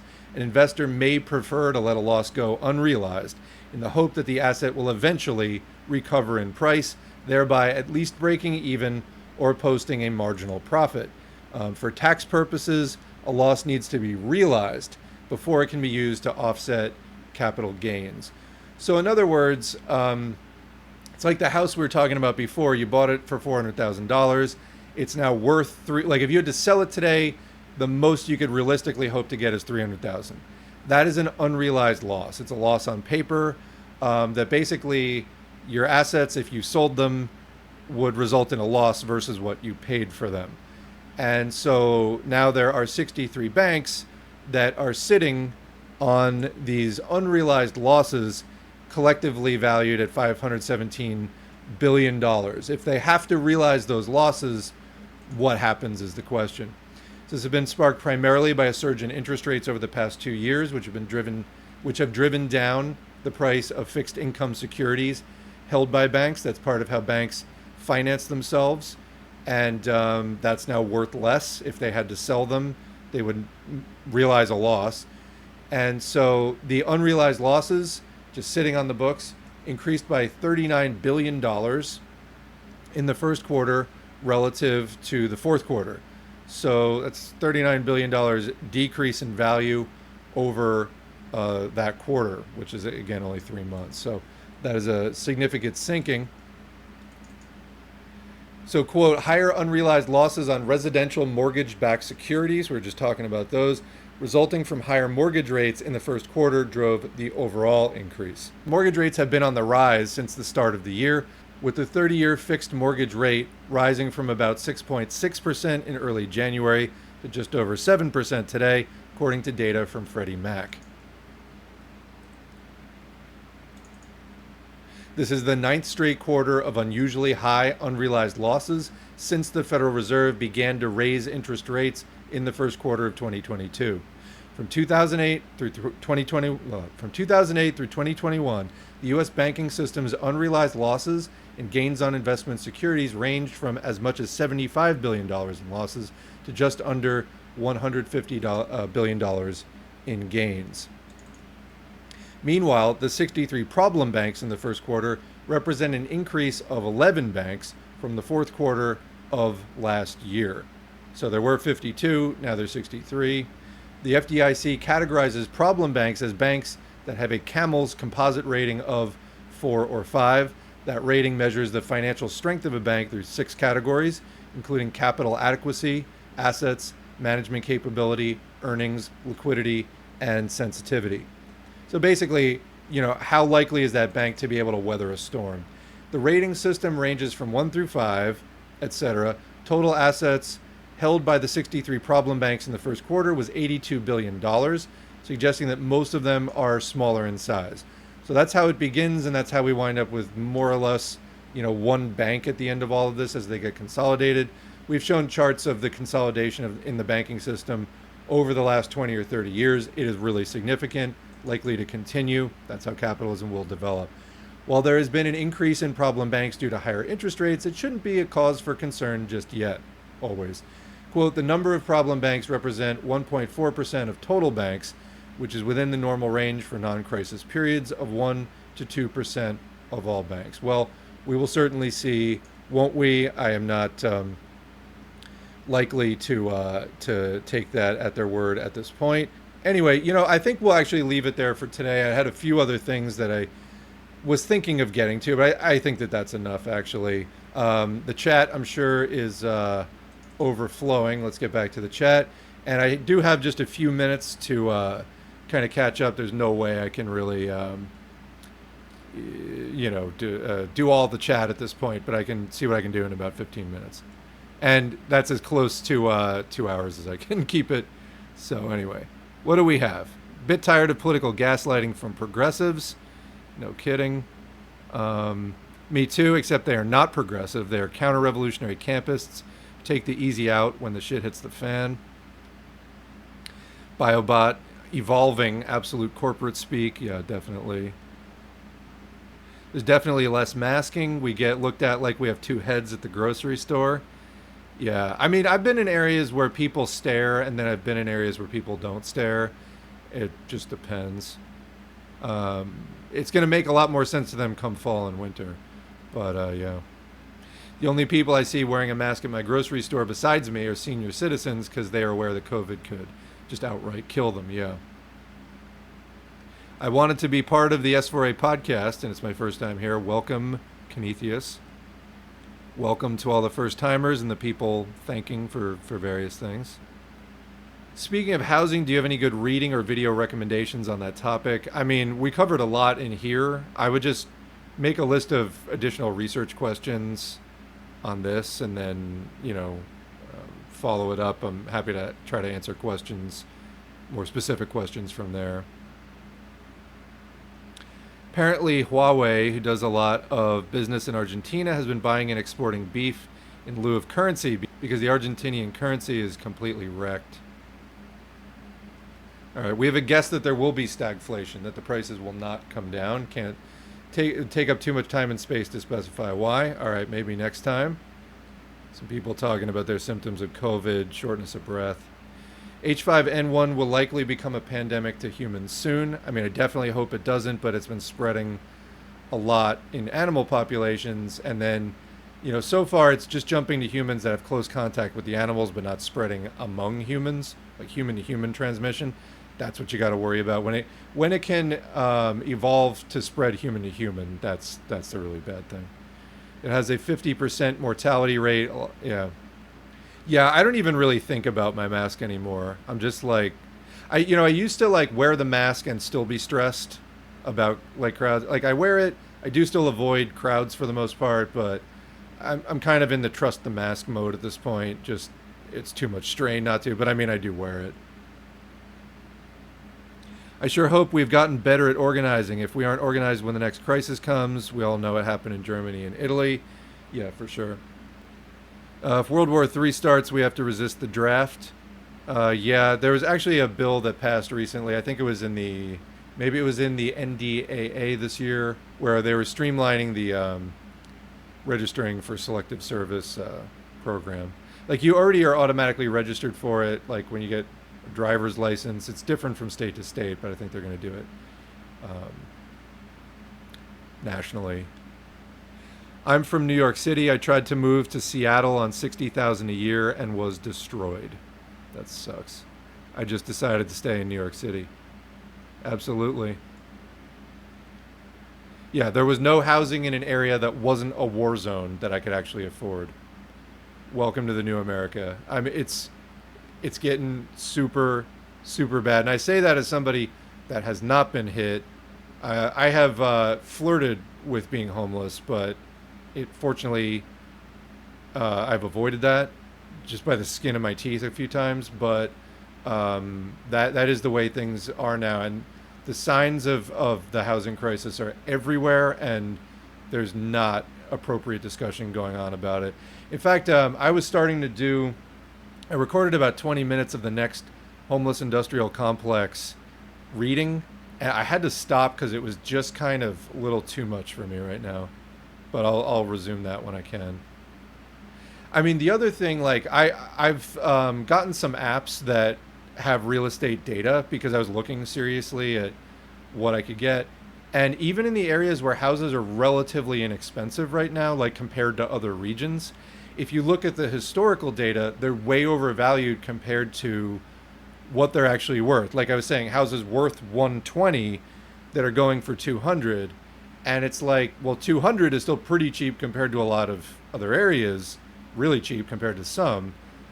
But when the prices come back down to earth, you are fucked. You're going to be like $70,000, you're going to be unable to sell that house without coughing up like $50,000+. So that's the other thing trying to look at is just like, yeah, going to just rent because for the time being, until that crash happens. All the, what's the saying they used? It's like trying to catch a falling knife. Like, just let it hit the ground, New York is so expensive. I was there 3 months ago. I can't imagine living there. I paid $1,500 for a room, but Seattle is even worse. Musical chairs is the ultimate capitalism metaphor. I've been reading a few things like Marx on the Margins, a book on Lyndon LaRouche, he and Thai fascist ghouls, and a counter history of liberalism. Shit's all good. Send me the links in DMs or something. One of the guys in my activist group really loves the German Revolution. It's obviously not productive, but it'd be interesting to see how history unfolded had the German Revolution not been betrayed. Yeah. Looks like a wholesome chat today, I have to say. Good on you, chatters. Wouldn't agree with everything being posted in the chat, but looks like it's wholesome at least. All right, I think I'm going to have to wrap this up. I'm nowhere near the end of the chat, but yeah. So talking about the people's low awareness, Biden's awareness of his local surroundings and which year he's in is lower than the people's awareness could ever be. It is, yeah, it's an unfortunate. But this is the Democrat. They can't stop just tripping over their own feet. It's, I don't know what to tell you. It's just, we dip a toe in the waters of the Democratic Party for criticism's sake every once in a while, just to remind people how bad it is. But yeah, it's really frustrating to see how they just try to just blame everyone else but themselves. It's a bit rich that Dems are chastising the people for low awareness when they're going into bat for Joe Biden of all people. As I am an American truck driver, I see through the BS of capitalism now because of your YouTube channel. Excellent. Excellent. So we're trying to do, just expand the conversation that started really kind of after 2008. People started talking about capitalism again, trying to just bring that, expand that, bring the history, bring the theory. Because that's the thing, we in the US have been kind of been kept in the dark about all this, but there's been a socialist movement for 200 years, a Marxist movement for 175 years. We just need to get caught up with that and participate effectively in it. And so, yeah, that means knowledge, agitate, educate, and then organize. This comment isn't relevant to the economics, so feel free to ignore, but I was wondering if anyone knew how to get motivation to keep working towards elevating the class struggle, which for me right now is just studying and small agitational stuff. I really hate studying theory or talking with coworkers. It's hard for me to even do the bare minimum stuff. Thanks, S4A, for the work as always. I think when you just realize that there is no other productive alternative, you just got to find a way to get into it. Studying the theory, I try to make it as entertaining as I can and relatable as I can. But, come to the streams, ask questions about things you don't understand.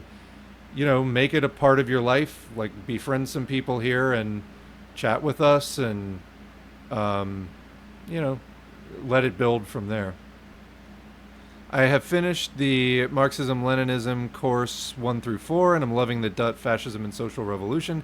I saw this little clip on the current state of the, quote, middle class waking up, and boy, they need some guidance. There's a link to Twitter there. I'll check that out when I get a chance. All right, folks, so we are going to leave it there for today, and we will be back as soon as we can with another stream. And I want to thank everybody who turned out for the chat. I did most of the talking in this particular stream, but appreciate everybody hanging out with me as I do it. That helps to make this a little bit more interesting for me. Like I said, I have a number of articles pulled on different subjects, a COVID show, an AI show. We'll do those as soon as we can. I've kind of got a lot of real world stuff going on, and I like the series that we're doing for the audiobooks, so I want to make sure that those are still staying current. We'll work in the streams as we can, though. Like today I had an opening, and so we did it. I also want to mention that Fascism and Social Revolution, the next chapter of that is 3 times as long. It's 46 pages versus 16 or 20 on some of the other chapters, so that's going to take a while, but I am working on it. But yeah, thanks everybody for showing up, helping to make these streams what they are. And I almost forgot to thank the patrons, but we need to thank the patrons. And if I put the thing in correctly, hey, Thanks to the patrons and Buy Me a Coffee supporters of June 2024. Your contributions are invaluable and help keep this running. I feel bad I haven't streamed sooner. I would have done this a week or two ago if I wasn't so busy. We will keep the at least one stream per month thing going. If I can do every 3 weeks, I'll do every 3 weeks. But in either case, stay safe out there, and we will see you soon in another video.